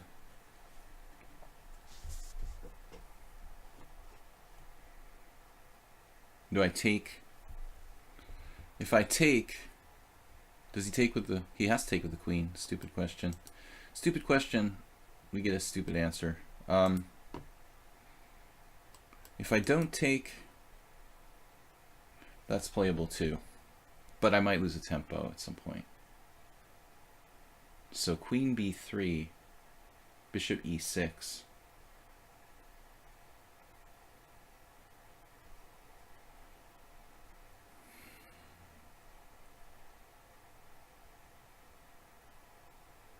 He could just take on b3, castle or something like that. Oh well, it's fun. This is just for fun. So Don't have to be too serious about it. It's not like it's a tournament game. But I want to try to play the best moves. I'm not often playing a lot of strong players. I mean, you guys are strong. A lot of the average opponent I have here is like 2,000.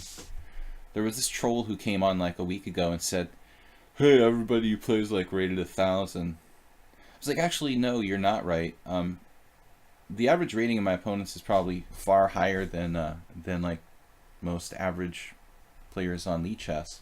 We've got a lot of strong players, 2,100, 2,200. I don't actually get many challenges from really low rated players. In fact, most people who are like under 1,700 are kind of afraid to play. After c takes d also has the crazy move knight e4. What? His bishop's hanging on g7, no?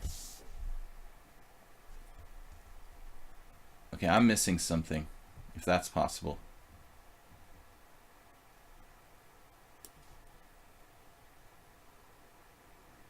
If he does queen takes, I have bishop c4 now. I don't know if it's good or bad, but we could just trade queens as well.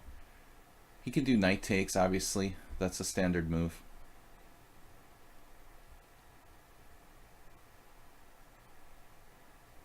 So bishop c4, queen h5 would be provocative and possibly good for black. Like bishop c4, queen h5.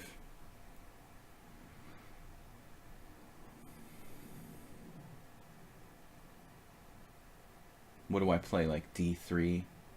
Then my bishop gets stuck.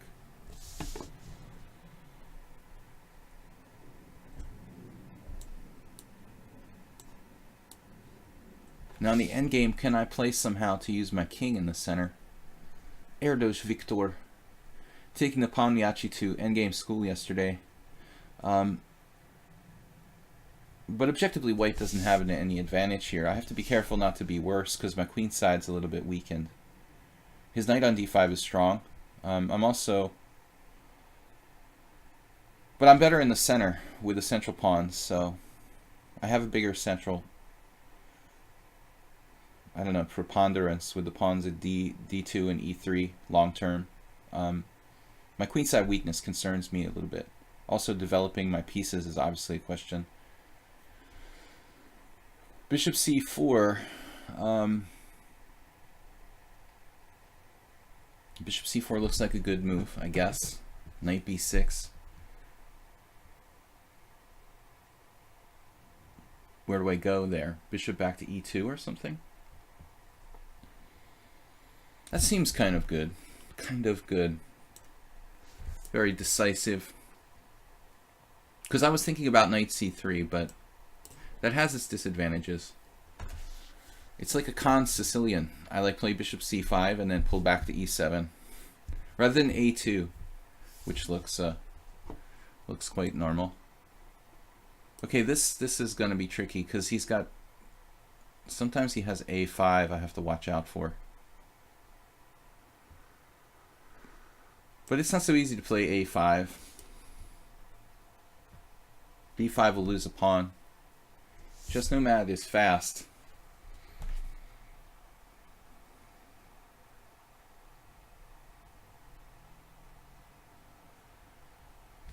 Now he's got e5 covered. We have to think about where to put the knight, on c3 or on d2. c3 is more aggressive, but it blocks my play along the c file.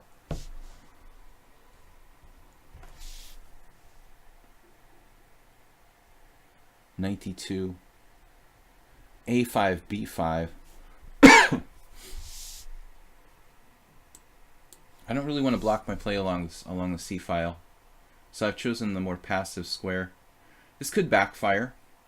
You know, if he does like g5, maybe he'll chase my knight from the center. Yeah, maybe knight c3 was better there. I was a little concerned about knight a4. But he's gone a bit passive. I think he's playing fast. You know, a little bit too fast. Maybe he's not used to playing with increment. I don't know. I mean, everybody plays with increment in like tournament games now, but I feel like his time use wasn't optimal. Anyways, we got a minority attack on the queen side with a4 and b5. But I need to develop the rest of my pieces as well. Kind of tricky.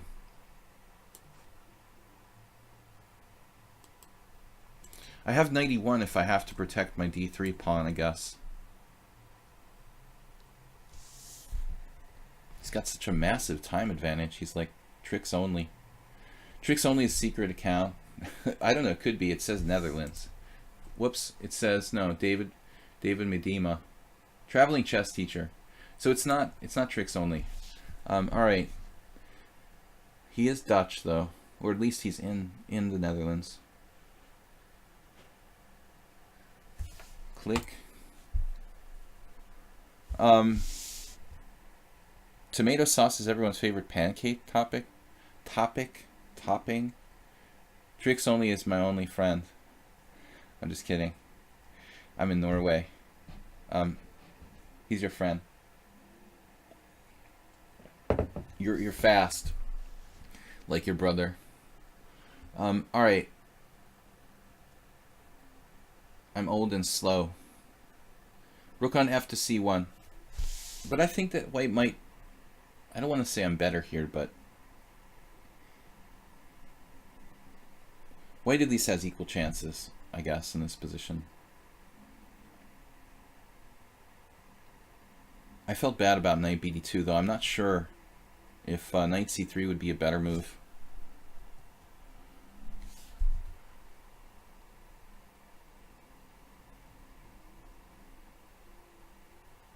Rook d8.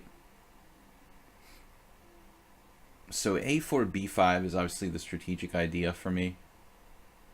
But he's prepared to play... It looks like he's prepared to play... to put more pressure on my nugget there. No, knight b3 might be just as good. It might be just as good as the other knight e4. I don't know. I can't say I have a real deep plan here.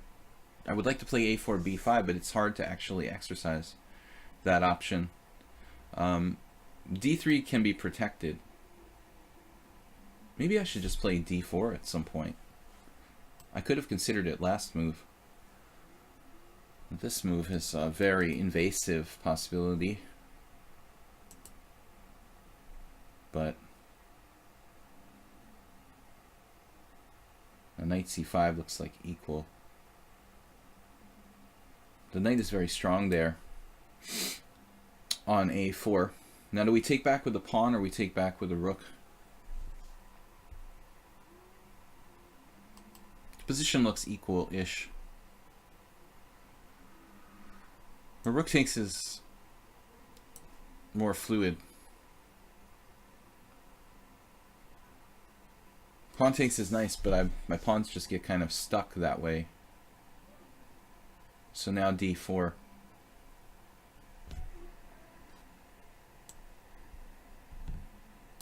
We turn it into a French. We don't have much here, though. It's still technically a Sicilian. Wow, e4. I thought he was going to take. This is riskier for black. High risk, high reward. Higher risk, higher reward strategy. The knight is pretty strong, but I don't want to get my bishop trapped. Bishop c4. We're running out of time. Oh man, this is awkward.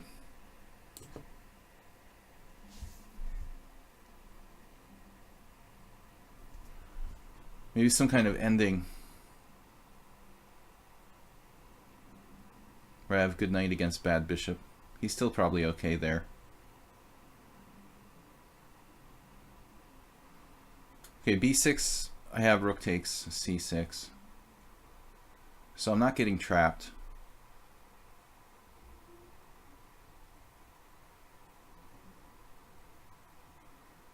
Black has some space advantage with e4. So he's certainly okay.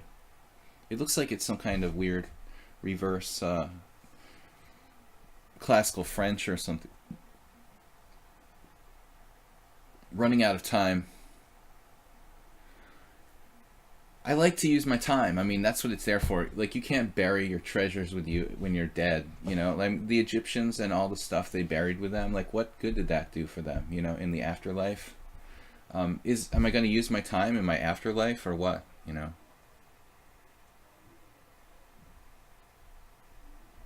Alright, we cannot get trapped here. So I don't know what to do. I'm kind of freaking out with the clock situation there.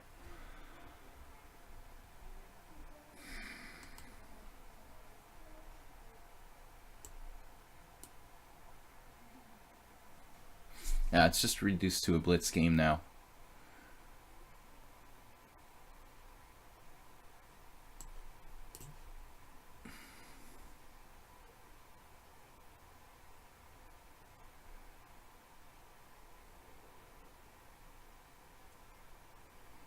Debatable about playing King F1 though. I'm playing like it's a Sicilian, but this is actually more like a French, so I'm not sure how safe my king is on F1. Maybe it would have been better just leave him on G1 in that position. Now Black can play B6. But does he want to do that? Okay, this is just getting really weird now. Because I'm in time pressure. I'm making strange moves. Not non-traditional approach.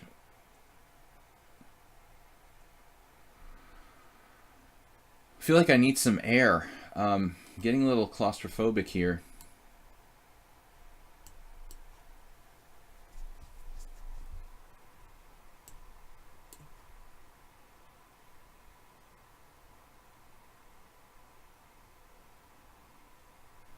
Oh no, the psychic network.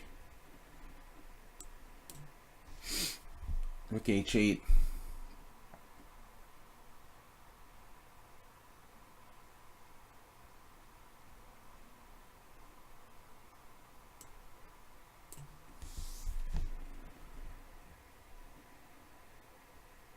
He's trying to be like super tricky.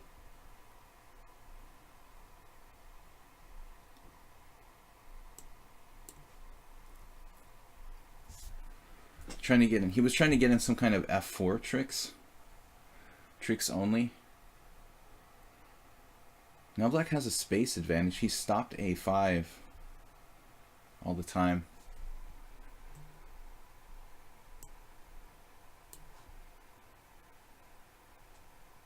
Oh no.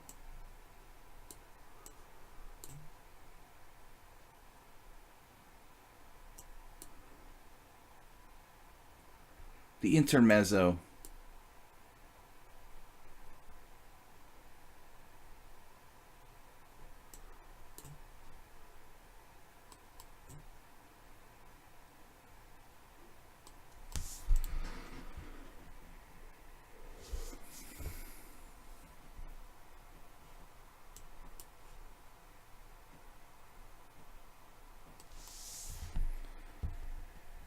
I don't even know if this is good or not, but it's probably okay.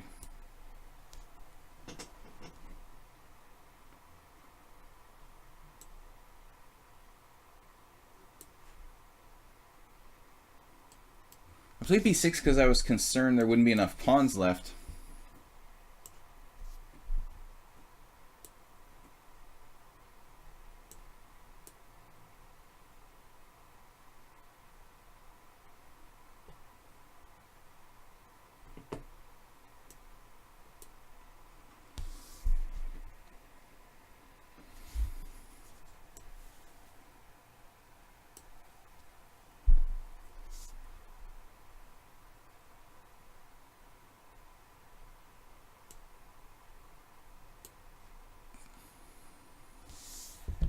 It's going to be hard to finish him off, huh?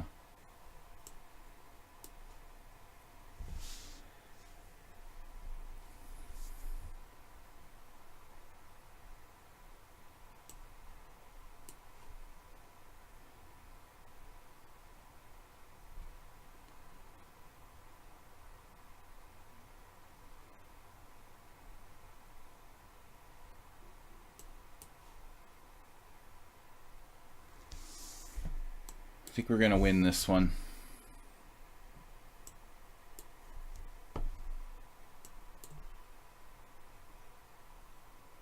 Barring stalemate. Alright, thanks for the game, man. You kind of did it to yourself. You were better, of course. I mean, I think I'm on the verge of losing, you know, probably. Like, when you did this mistake. Not on the verge of losing, but I mean, I'm obviously on the worst side of the position here. He played well, just miscalculated this sacrifice. You have rook takes h1, rook takes h1, knight takes d4. And I'm in a very unpleasant position. Down a pawn now. Bishop d1. Yeah, I guess on the verge of losing is probably a good description of where I'm at here. If he had played the right move order there. Alright, good game, man. Ananas we already played with, so I'm not going to play that unless we don't have any other challengers. Morales, Arsenal fan. Then we'll see what happens. We got lucky there. Played his combination in the wrong order of moves. So, hopefully we'll get to play more in the future. Morales is white here. Traveling international master coming to a city near you. I'm a stationary international master at the moment.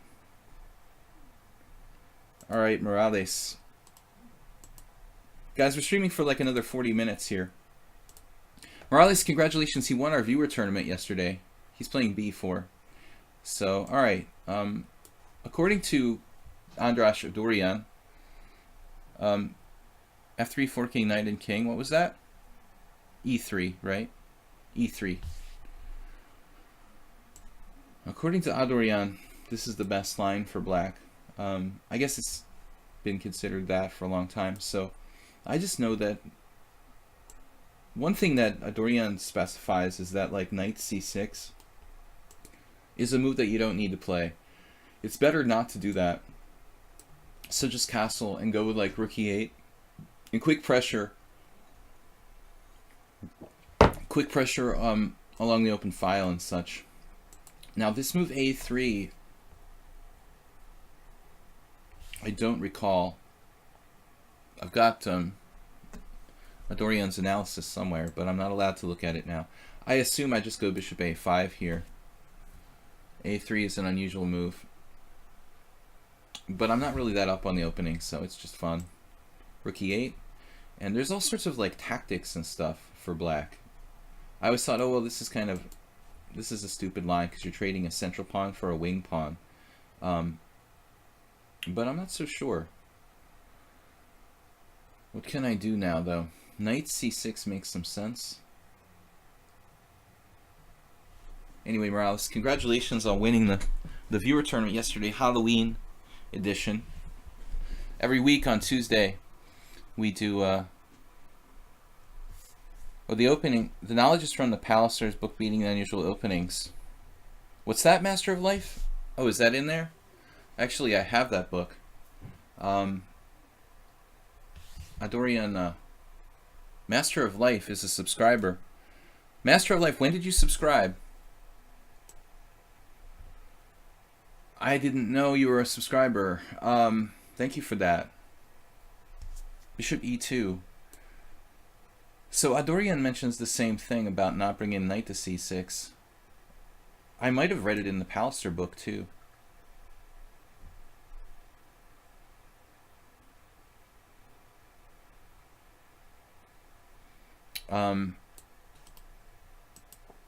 Well, I just didn't think that Palliser devoted a lot of time to this opening in that book. Whereas Adorian actually like covered quite a few variations.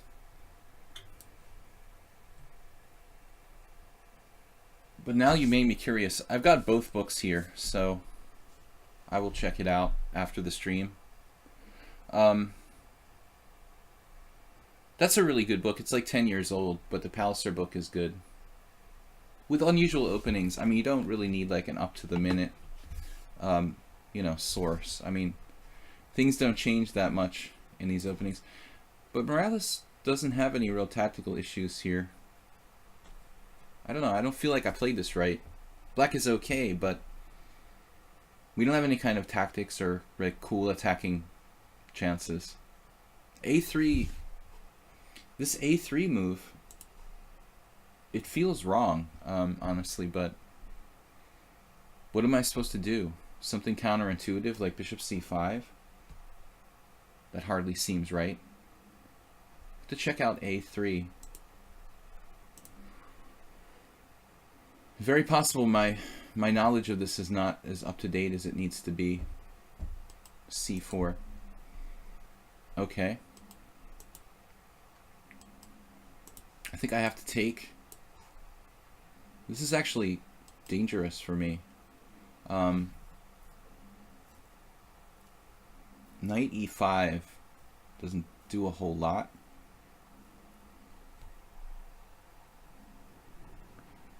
Oh, you're GM 57, Master of Life. Of course, 57. I'm an idiot. But you changed your Twitch handle. Didn't you have a different Twitch handle before? Or am I imagining things?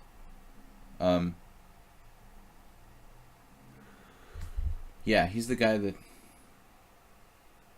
beat me on time. But I thought he had a different Twitch handle. I'm not happy with the way I played this. Doesn't seem like I have anything.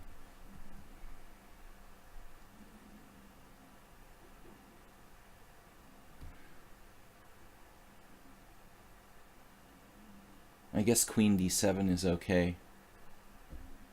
White still has yet to develop his pieces. But knight e5,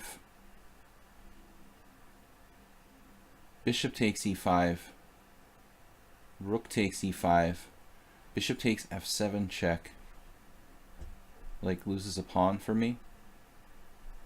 That doesn't seem like a good thing. So I just have to develop my pieces. The bishop on a5 doesn't look right. You know, now I can't even play queen d7. What the heck? Okay, knight e4, I guess. Knight e4, queen b3. Maybe we can sacrifice something.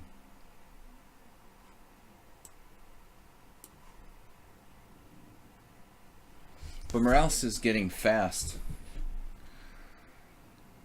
I don't like this piece here. It's not. It's supposed to be like on d6 attacking his king. Mubat's deletes links. I hope so. It'd be a cool feature. I wish Mubat would delete the links before I have to worry about it.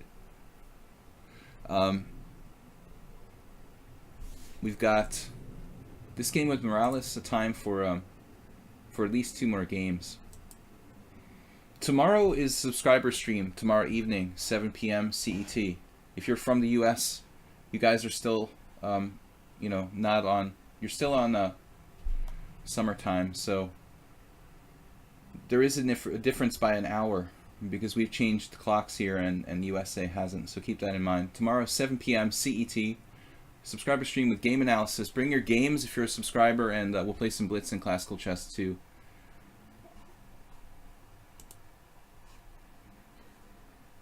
Actually, Spinal Tap chess is an IM. We haven't played in a long time. He was here earlier, but it's pretty late for him to play. But it's nice to get to play a strong player once in a while. I'm not trying to duck them, you know, but I do want to play primarily with the subscribers. Knight e4. I'm thinking about sacrificing on f7. You know, maybe queen b3, bishop takes f3, bishop takes f7 check, king h8. Bishop takes e8, queen g5. We just go totally postal. Maybe checkmate white. There's a guy here in Hungary, János, who's like a 2200 player, and he's really good tactically though, and very good at blitz. He had a game last year in a line similar to this with black that I was watching, and he just dismantled the guy with this variation. I can't remember though. I don't think that white played a3. I've also lost with white pretty badly on the stream. to one player here who I suspected being a computer, like last year. But d4 looks too slow. It looks like white's going to get roasted. Wow. But once again, like, my bishop on a5 doesn't contribute. I mean, if he's on d6, white is lost here. So, not so easy. We shouldn't condemn white to... I mean, the pin looks dangerous, but I guess it's not that easy for me to exploit it. How can I build my attack, though? I don't have any rook lift. Knight g5, bishop e2. Looks like nothing. Maybe a maneuver of some sort.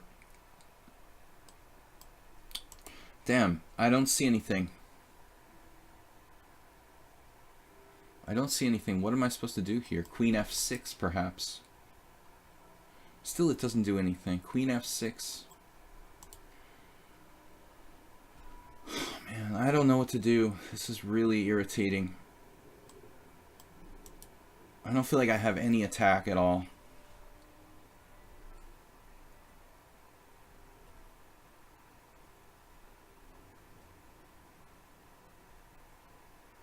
Trying to come up with some kind of idea. We're just running out of time. Here we go again. The peanut gallery will make comments about my time usage. Damn.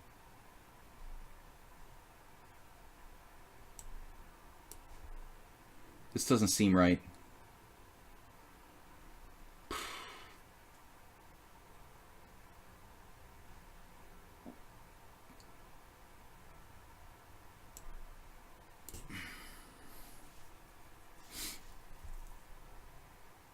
I'm like begging for 95.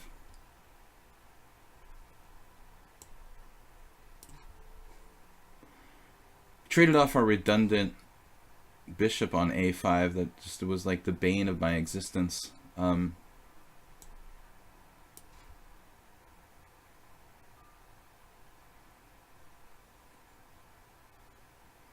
Morales has played really well. He's gotten a lot stronger. He beat me a couple times recently, and he won the viewer tournament yesterday. Thanks for subscribing as well. This opening was a total fail for me. He's got the ideal position now. Maybe not ideal, but a good position anyway. Queen b3 check, king h8 there. It's like a Chigorin. I never got any attack. Now I'm kind of backward on the C file.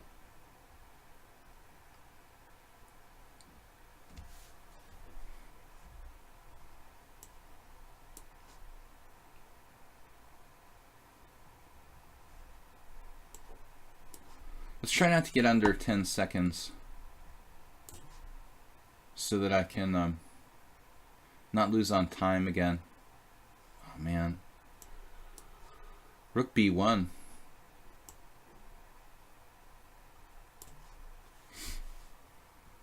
Masterful. It is the Chigorin.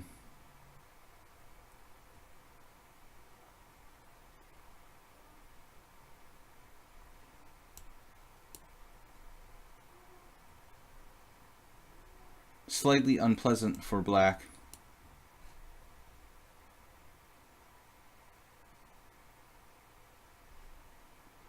b6 or a6? I guess a6. I'm not really in love with this. Bishop on a1 is kind of funny, isn't it?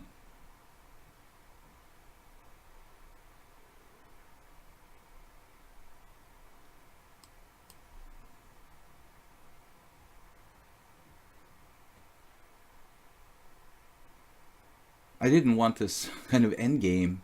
I wanted to try to play for an attack in the middle game. We're left with an unpleasant endgame. Maybe not that unpleasant, but anyway. His bishop is the question. It is kind of bad, but it has potential.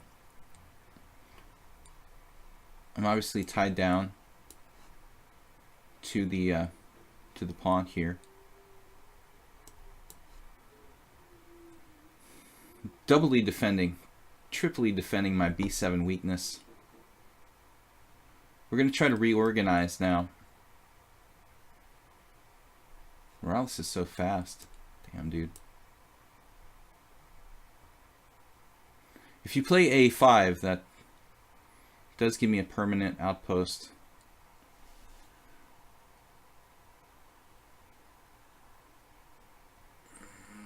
Threatening what?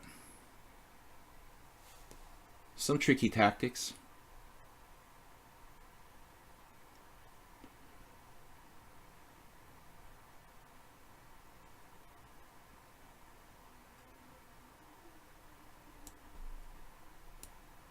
It seems like since the introduction of Ultra Bullet, like, players are getting faster. I can never play f5 because the e5 score will fall.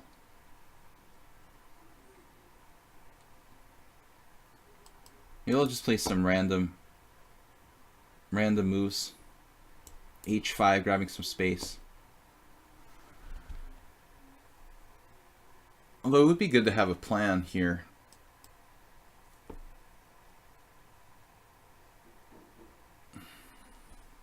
Random moves may not be enough. He's actually in time pressure. Whoa. Alright.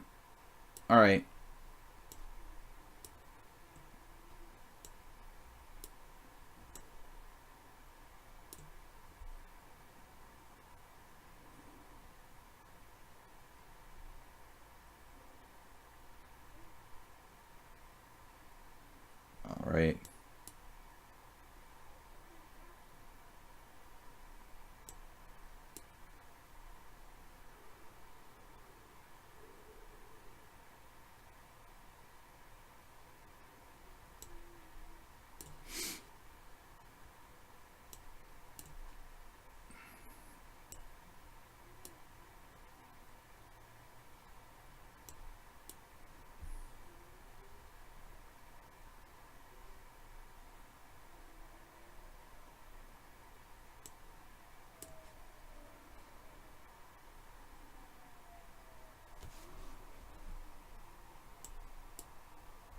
Not really sure if I'm winning or not.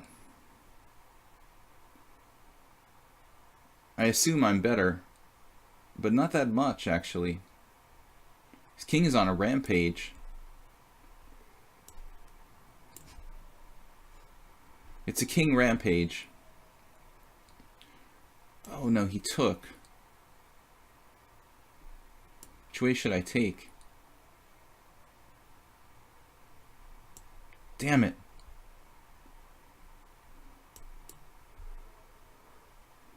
What an amazing king rampage. Damn, dude.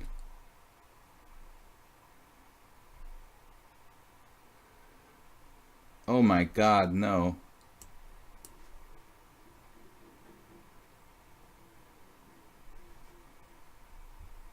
What? Oh no. The king rampage comes to an end. Were we winning, like, at the end of the rampage? Oh, it's winning. 93 is winning. Oh no. This is the endgame stream. So the king rampage came to naught.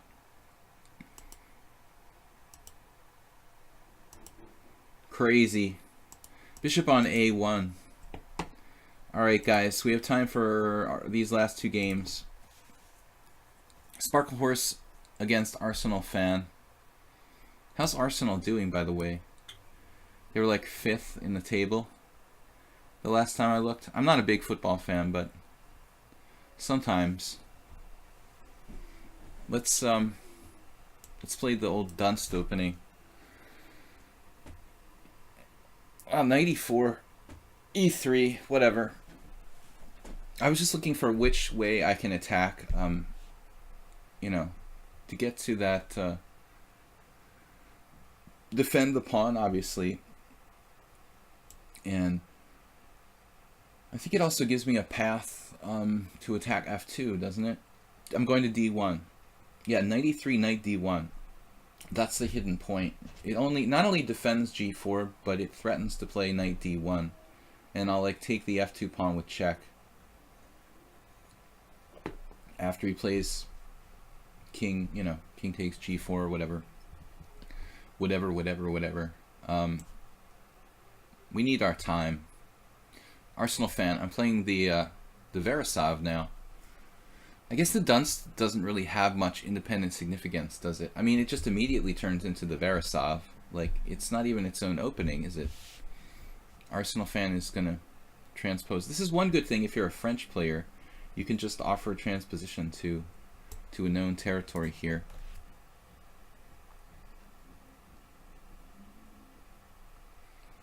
He played that pretty well under the circumstances, but Black's, or rather White's mistake, I think, was trading rooks. I don't think he should trade rooks there. H6. What is this? Is this just a blunder? This is just a blunder, right? Just a blunder. Do you get some kind of sacrifice compensation? Some sort of compensation for your sacrifice? You will lose the d5 pawn if you take with the queen.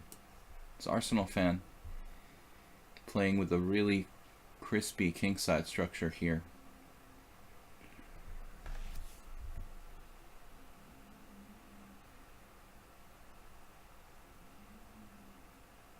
It's an exchange French.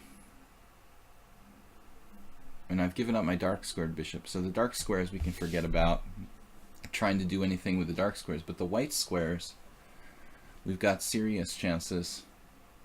Still, it's not so easy, you know, to actually win. I just want to take time here to kind of figure out the position. There are certain points, I think, where it's a good idea to take a lot of time, just kind of figure everything out, and then move on, and then you can play more quickly. I like to take a think, you know, at one moment for quite a long period. Black's gonna play with c6. We're not gonna like attack him. I think we're gonna have to just grind him down in an ending with a bad structure again. I mean, maybe I could castle queenside and ultimately get some attacking chances.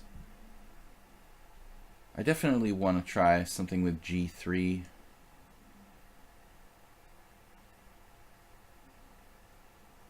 To nullify his g-file threats. But it's important that I choose the right plan here. Queen h5. That feels artificial. Queen h5 to c6. Castles queenside. What would Magnus do? This is definitely a Magnus kind of position.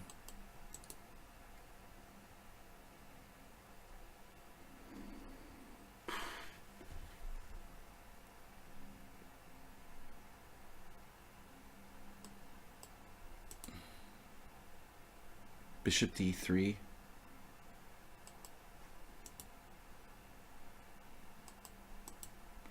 The other option would be bishop d3, knight e2. If rook takes rook g8, rook takes g2, knight g3, trying to trap his rook.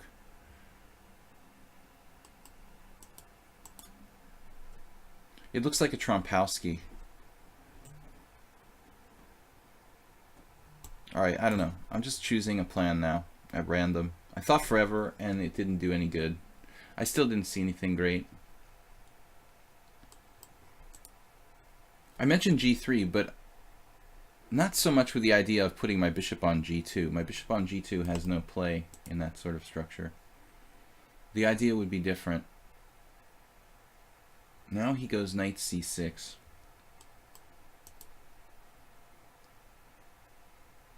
It's interesting to even play this.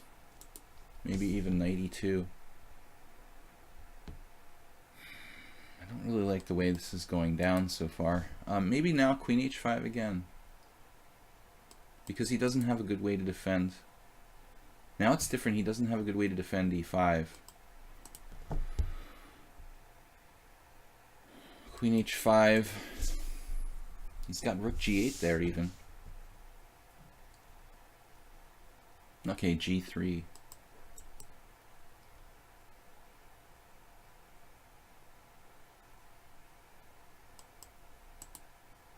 I just don't want my queen to get trapped. Queen h5, bishop e6, knight e2, rook g8, g3, bishop g4. It's kind of awkward for white, to say the least.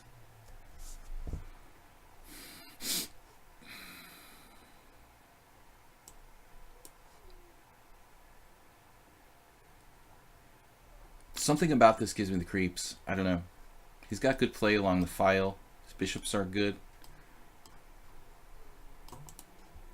He's basically playing like Joseph Henry Blackburn played the white side of the exchange French, and sometimes even like knight e2 to the king's side.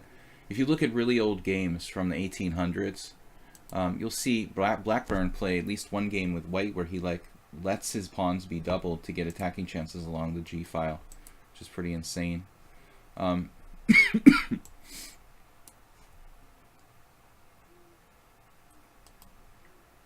Yeah, I mean, I'm ready for that. We're gonna go full Magnus with f4. The full Magnus, trying to kill pieces.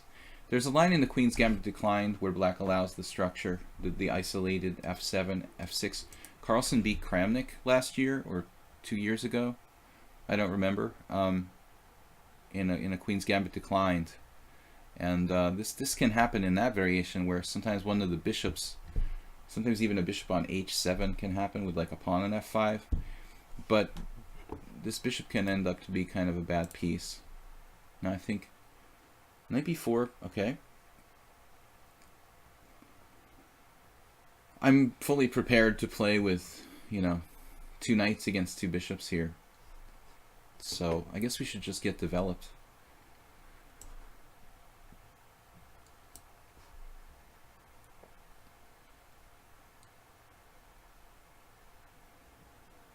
Two knights against 2 bishops is often better than like bishop and knight. Pawn takes. I think in this game we're playing for structure, so I'm not going to do that. The knights have outposts. Now the black king is unsafe.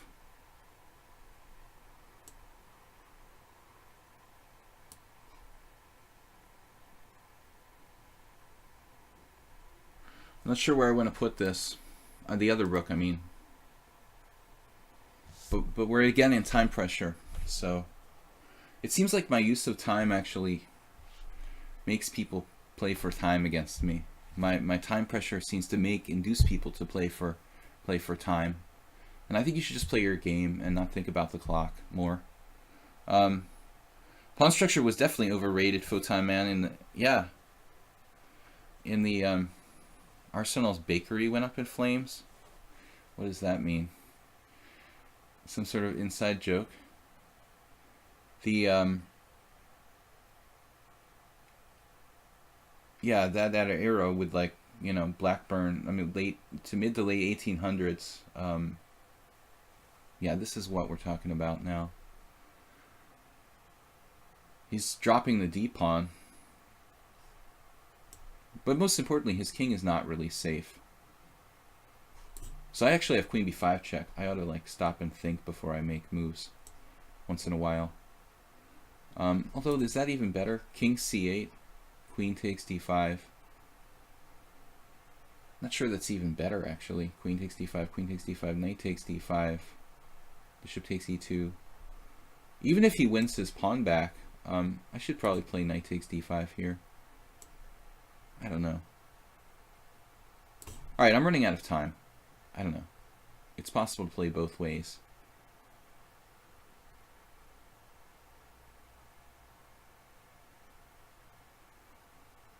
Maybe it was best just to take with the knight on d5. But the problem is when you have too many choices, life becomes more difficult. Sometimes the better your position, the harder it is to play. You just have too many options now. f6 is loose. My king's still relatively close to the center for the ending. Bishop takes e2 looked like the right move there.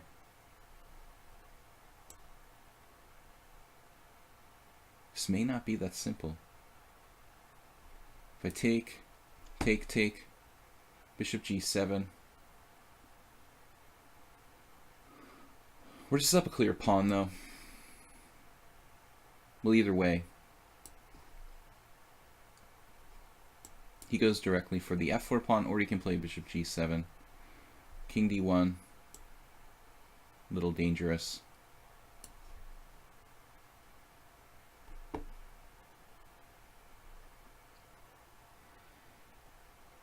Rook check and take another pawn.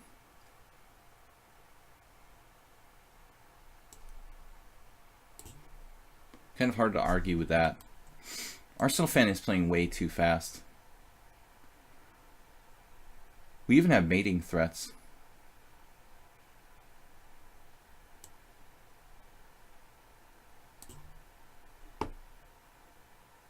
It's increment blitz. If it was sudden death, I could understand playing that fast. But you can never play for time when the other guy has 3-second increments. With 2-second increments, as we saw 2 times in the last week, it's kind of possible to play for time, especially against me, who's rather slow. But let's see, knight d7 check. Is that even a good move? But with 3-second increments, it's too much. I mean, doesn't really have a good square for his bishop.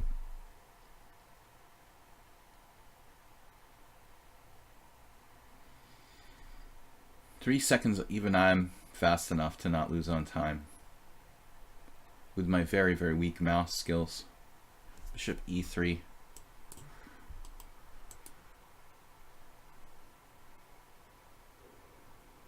Yeah, now basically it's 2 pawns down and my king is safe enough.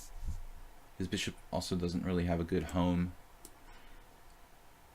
He did stop knight d6, which was a really big threat. Now rook e8, knight f6, and I'm threatening yet another pawn. Maybe that's the best chance. No, not really. I have knight c5 there, or next move. It's over. It's over after knight c5. We've got time for one last game, guys. I'm going to play against more Vital Fischer, I guess.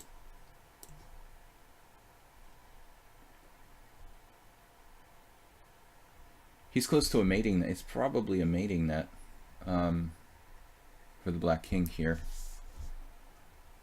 Take on b7 and play like b4.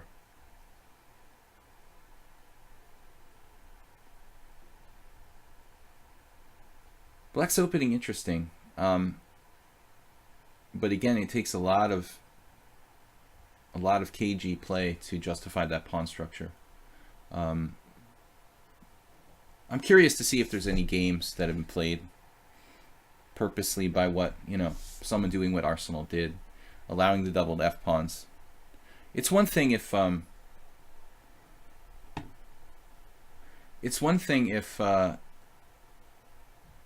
what do you call it? So that the Blackburn idea of allowing the doubled pawns, if you're white and you have like another tempo, I could see it kind of working, but Arsenal fan is doing it with black with a tempo less. I mean, and plus he's played h6, which you can argue is another tempo, so it's just too much time, I think. All right, last game, more Vital Fischer. Sorry I can't play anymore. It's time to go. I am off to make some videos. Yeah, I'm probably faster moving the real pieces than the mouse. I have more practice. I don't know about that though.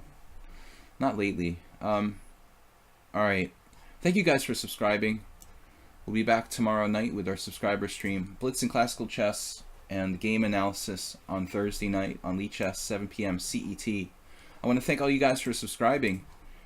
And Friday, more Blitz and Classical Chess in the morning. Sunday is a simul, 7 p.m. No, 6:30 p.m. Sorry, 6:30 p.m. Central European time. Friday night, 25 players, 40-40. It takes about 3 hours. Don't play unless you have 3 hours.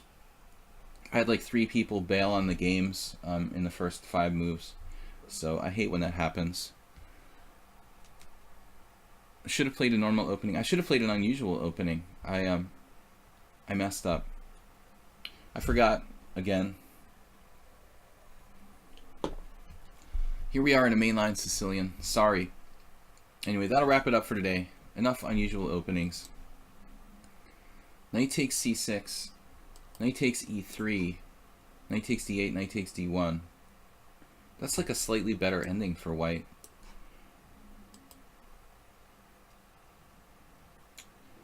This looks like pretty weird.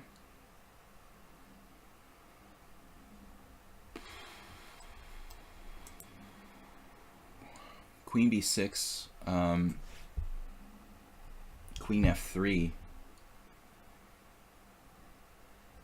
queen takes b2, and I try to win a pawn. Probably it's right. I mean, we should probably do this. Because rook b1, queen takes c2. Actually, does my queen just trap there? Shit. It's close to trapped, isn't it? It's trapped after, yeah. Bishop d3, that's insane. Rook on b1, queen c2. I could go to a3 though.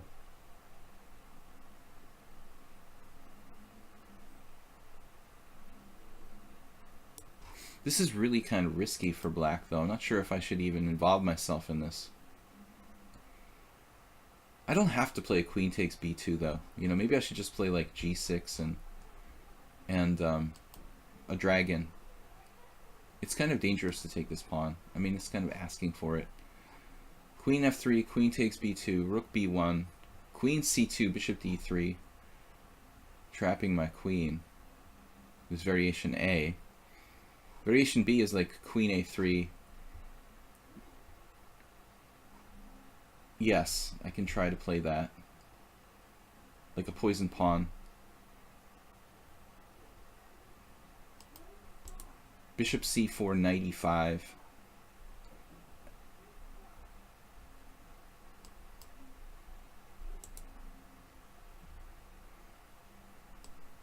But Morphy Fischer's kind of an attacking player. I think I'd prefer not to give him, you know, this like ready-made play. He doesn't really have a great position in general, so I feel like I give him the initiative if I take on b2. Rather just be practical here. We have equal position because of the pawn on c6 controlling d5. It's a good Sicilian. So it depends on how materialistic. If you really love grabbing material, queen takes b2 is the move for you. But I just feel it loses the initiative. So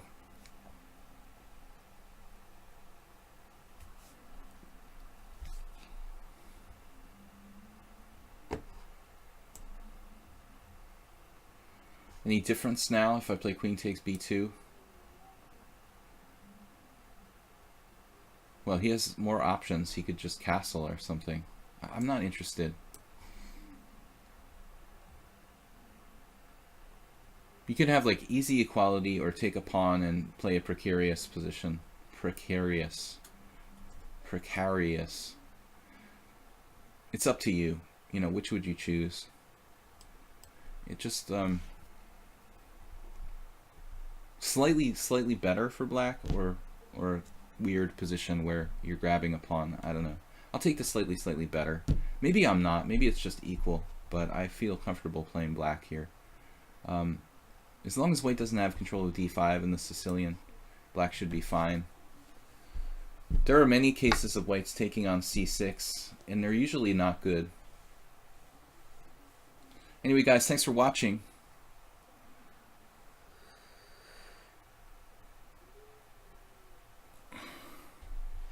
Arsenal fan, I don't think you really lose on move 3, but it's probably best not to play that. I was mentioning that Blackburn did similar positions with colors reversed. But having an extra tempo or two probably goes a long way in that kind of position. So now what's my plan? This is one of these quandaries I find myself in pretty often. I play the structure all the time out of the accelerated dragon and the rouser, and you often encounter amateurs who play like knight takes c6, even though it's not regarded as really correct positionally. It's not easy for black to really do anything against this type of structure. Like I could, for example, play knight e5 and take his bad bishop on d3. It's not really inspiring. Trading pieces at some point, playing knight e5, knight takes d3, and then bishop a6 maybe. There are no pawn breaks. So it often ends up in this kind of situation where it's just sort of hard to do something for black, but I feel like black is a little bit better. I mean, there's playing for f5, which is... it's fine for Mamedyarov, you know, but I mean, for me, f5, it's tempting. It's definitely, you know, the right break if I'm gonna make a pawn break. It does weaken my king side though. So the other option is to take on d3, but it's rather passive for black, to be honest. I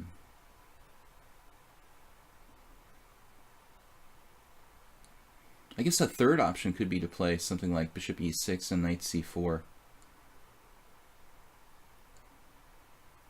But also in those kind of, it's not that much different than taking on d3 and playing like, just playing chess from there. You know, maybe objectively that's the best plan. Because f5 is very risky.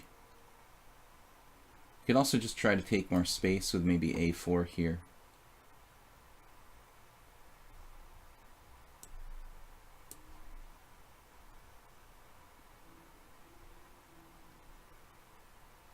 Not fixing my pawn on a5, I don't know. Okay, well, what else can I do? This weakened the b3 square a little bit. That could be useful. I induced a3. Now I have this, and that's more than I had before. You could play bishop e6, bishop b3, just kind of maintain the bishop there, keeping everything protected. Protecting f7, keeping the a4 pawn protected, which is pretty important. So I guess black's just slightly better. But it's still hard to come up with like a general game plan. I don't know why he's thinking so long here. There's really nothing to think about. You can't do queen takes because he did that. He must have just calculated quite a bit. I mean, wow, bishop a6, knight takes a4. Bishop a6, knight takes a4 actually works.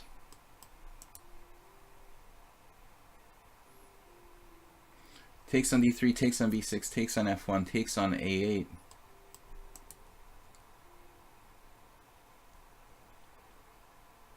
Oh, but I have a secret move.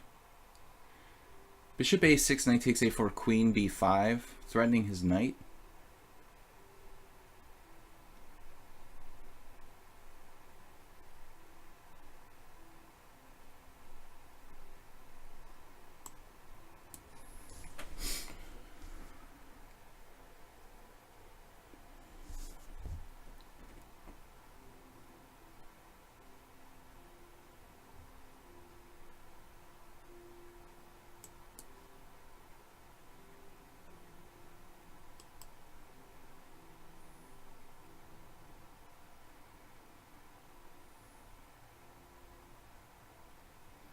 He can sack the exchange, but I have a good position. The knight is awkward on a4. Wow,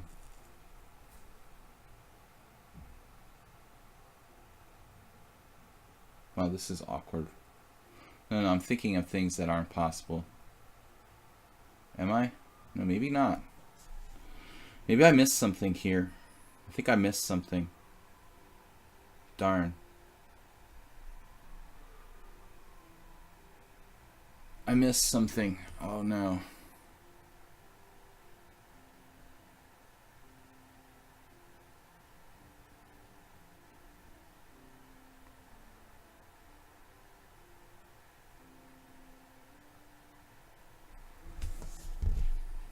Okay, guys, we're going to be back tomorrow night, 7 p.m. CET. Knight a4 wants to do. Knight a4 is tactically strong. Pawn takes. Knight b6. I have to take with the bishop here.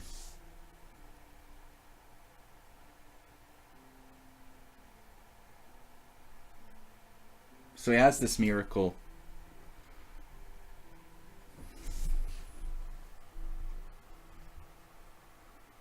Miracle of calculation, which I didn't see originally.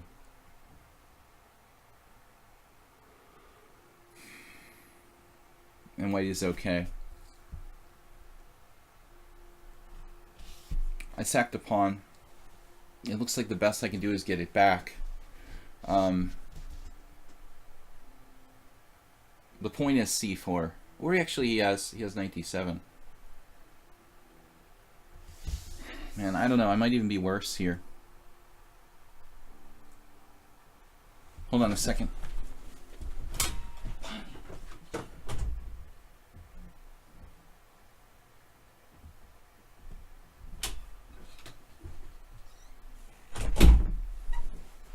All right. I went to check with the computer. Now I know the right move now. All right. Knight b6. God. This just sucks. Rook a6, knight d7. Hold on, I do have rook a6, don't I? I guess this is my best. Lucky if I'm not worse now.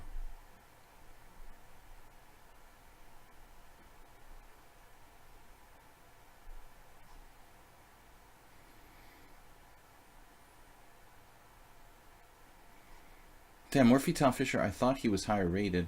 Well, he's 1900 in classical. Yeah, the whole idea is to play c4. I don't know why he's hesitating now. There's no other move. On my stream, we had 0.1 drop frames. Yeah, I don't know what he was hesitating with there. Rook takes gives him 2 connected passed pawns. But actually, in reality, it may not be that dangerous. Rook takes. b4.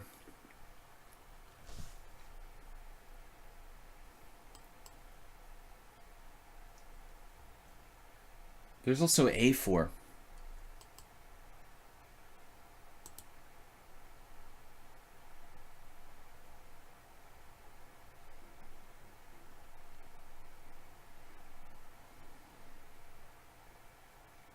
I don't think a4 is a problem. Alright.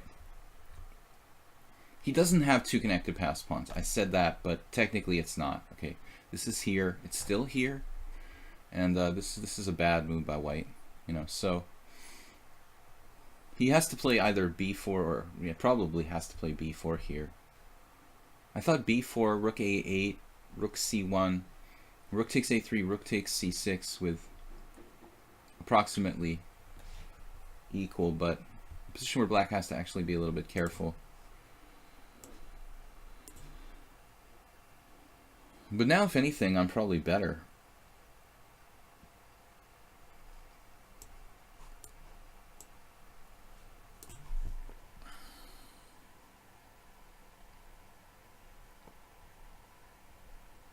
pawn structure. Well, he's just blundered now. Let's play rook b3 or some kind of active move. Now he can definitely lose this very easily. The dragon pawn formation is notoriously bad for white. Not an easy defense for white here. Though I guess he has rook b7. Should have played that first. I'm really lucky. I mean, he booted the endgame. He was totally okay. A lot of calculation. You need to calculate in endgames too, just like it was a middle game combination. Morphy did a lot of good calculation to make that defense work, but he stopped calculating in the endgame. Once he reached the endgame, he's like, I'm not going to calculate anymore. So now he's lost. Really lucky for me. I definitely wasn't winning. I was lucky to even like be equal there.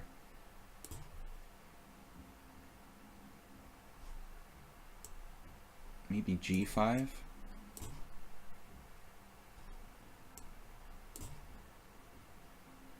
Not sure this is really best here. If I had one more tempo with c5, now I feel better about it.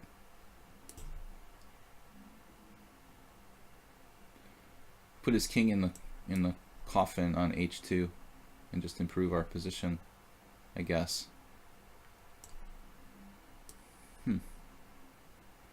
It's going to take a little work to win this. Now his king is pretty far away though. We could even slowly play f5. That's a good move.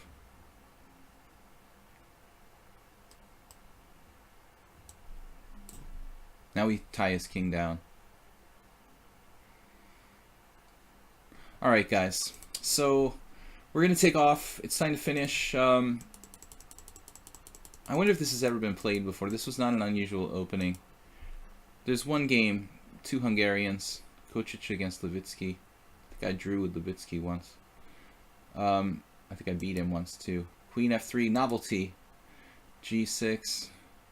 Whoa! Knight a4 is good for white. Oh my god, I didn't even look at that. Wow. Anyways, so we'll get to this position anyways. I must have missed something. Knight takes a4, queen takes f2 check. Dude, look at that move. That's ridiculous. Didn't even consider it. But it's a technical ending where black is better. Queen b5. Queen a7 is another move I could play. That's pretty cool. So it looks like this was like the third best move by me. And here he should be okay.